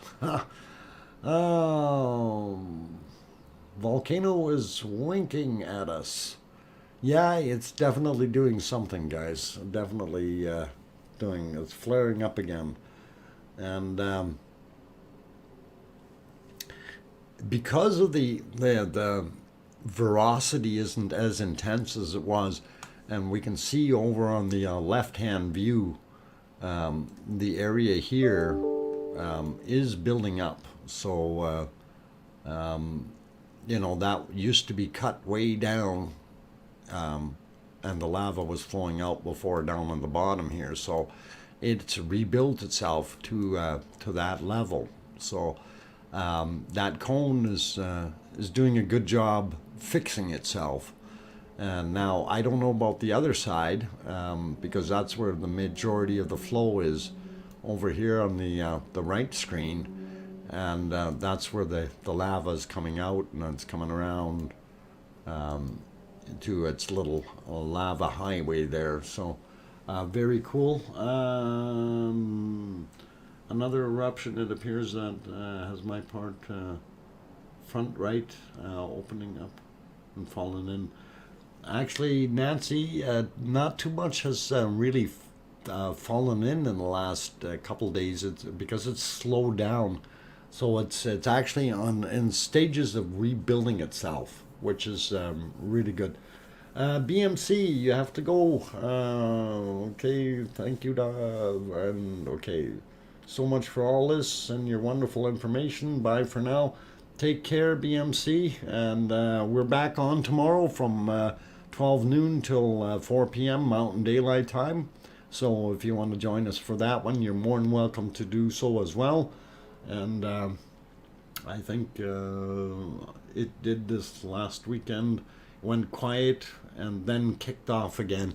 Yes, it did. It calmed down a little bit, and then all of a sudden it started shooting up. Last weekend, our cycle times were about 7.5 to 8 minutes, and then all of a sudden it started going again, and this is going to be good. I predict July 15th at 11 a.m. Jeffrey, I'm still working on setting up a calendar, so we're going to do that, the contest, but it's going to be AM or PM. We're not going to go for exact times, because that's going to be too many slot entries, and it's going to make things a little bit different. So if we go, you wanted the date, the 15th at AM, basically. So that's what we would write down. So the other slot on the 15th would be the PM slot for somebody else during our little contest. And we'll work that out yet. And once I have everything set up for that, we'll go through it. And it's probably going to be either tomorrow or on Monday that I announce that. And we'll get things ironed out, as long as I have enough time to make it happen. Anybody talking about injections? What kind of injections are we talking about? We're not talking about vaccines right now. Are we talking about injecting water? We may have some water or steam injecting into the volcanic vents. We're not sure exactly what's going on there. Whoa, that was noisy. Hang on, let me get to the other scene here so we can see it a little bit better. Into this area. Why is that not working? There we go. Into here. So this is the suspect area that we're going to keep observing and see what happens, because that's steaming. It's if it was some kind of organic matter under there, that would have burned out a long time ago. And this is just steaming and steaming and steaming. So obviously there's something happening. So we have some kind of crack or fissure underneath there, and possibly the heat from everything is cooking up the groundwater.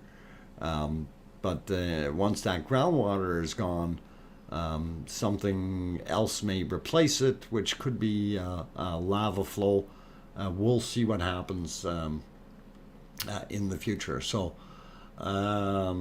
it's all really, really cool, and really, really like watching this. So we got to keep our eye on that thing there. So and there's the other view, of course. And the other big thing that we're going to keep an eye on is of course our wonderful berm here, or dam, whatever you want to call it. And it should be good. Made it back. Nigel, glad you got it back here. We got about 10 minutes left, and then we'll be doing our thing. The cameras need to have remote wipers on them for rain or snow. Yeah. Anyway, well, let's get rid of that. Hey, we still see somebody cruising around in here.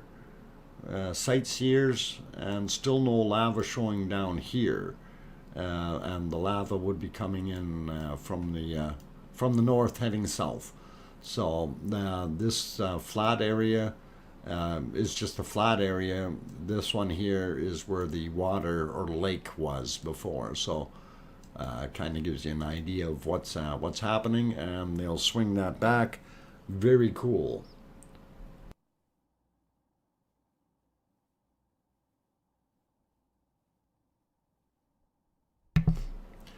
Okay, so Titus, yes, tomorrow 12 p.m. Mountain Daylight Time, or 2 p.m. Eastern Daylight Time, or 1800 Icelandic Time. So hopefully that gets you.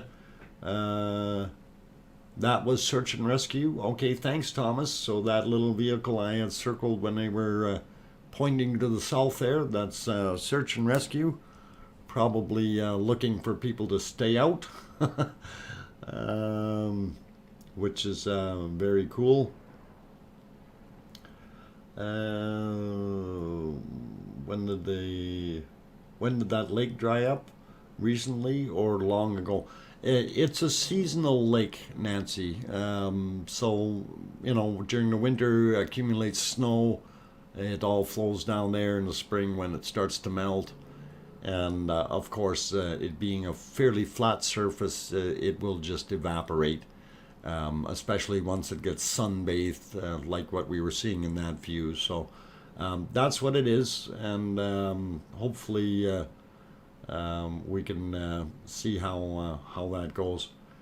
Thank you for your great stream. I'm off to bed now. Night. Take care, Dr. Fox and everyone. Unsung Furball, you take care as well. I'm glad you were able to pop into the stream today. And if you're around tomorrow, by all means, drop back in. You're welcome, Nancy. Glad that explained that for you. And right now it's erupting again, so pretty cool.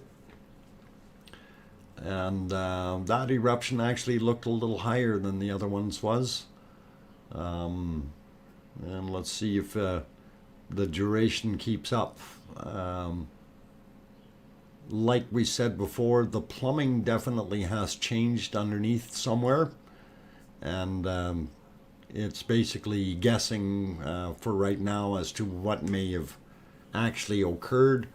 One of the things we do have to keep in mind is when we're looking at that cone, even though we're looking at it from a kilometer away, please understand it's over 100 meters in diameter. So that's not a small little opening. That is 300 plus feet. Very, very large. You're welcome, Siggy, and glad you're enjoying this. So yeah, the cone itself being that in diameter is what really is a larger area, and so when we see it, it's not shooting it out as high, but you got to think about it. You know, if you get something that's 300 feet in diameter shooting out a couple hundred feet, there has to be a lot of power behind that to get all that lava airborne. So it's a pretty violent event in that sense. So it is what it is. So have a great evening. Thanks, Doc and Mods. Cheryl Ann, thanks for coming, and you take care. And Judy Jones, or Julie Jones, Judy Jones, yeah, sorry. Not Julie, Judy. You have yourself a good night as well, and take care. Hopefully we'll see you guys tomorrow. And Sue, you take care as well, and all the best to you. And let's see, all right, we got a lot of people already popping out, but anyway, I am going to be shutting down in about 5 minutes. So thank you very much for everyone that has come and viewed our lovely volcano today, and the breaches and so on and so forth. Some interesting stuff happening, and we will see what happens in the near future. So I'll probably be watching some of this later tonight, and of course tomorrow we will be on again, so 12 noon my time, which is Mountain Daylight Time, 2 p.m. Eastern Daylight Time, or 1800 Iceland Time, to give everybody fair warning. And on that friendly note, I am going to basically let the last 4 or 5 minutes play out by itself. And I'm going to say good night to everyone. And please remember, for those who have loved ones, tell your loved ones you love them tonight, for tomorrow is never promised. Good night, everyone.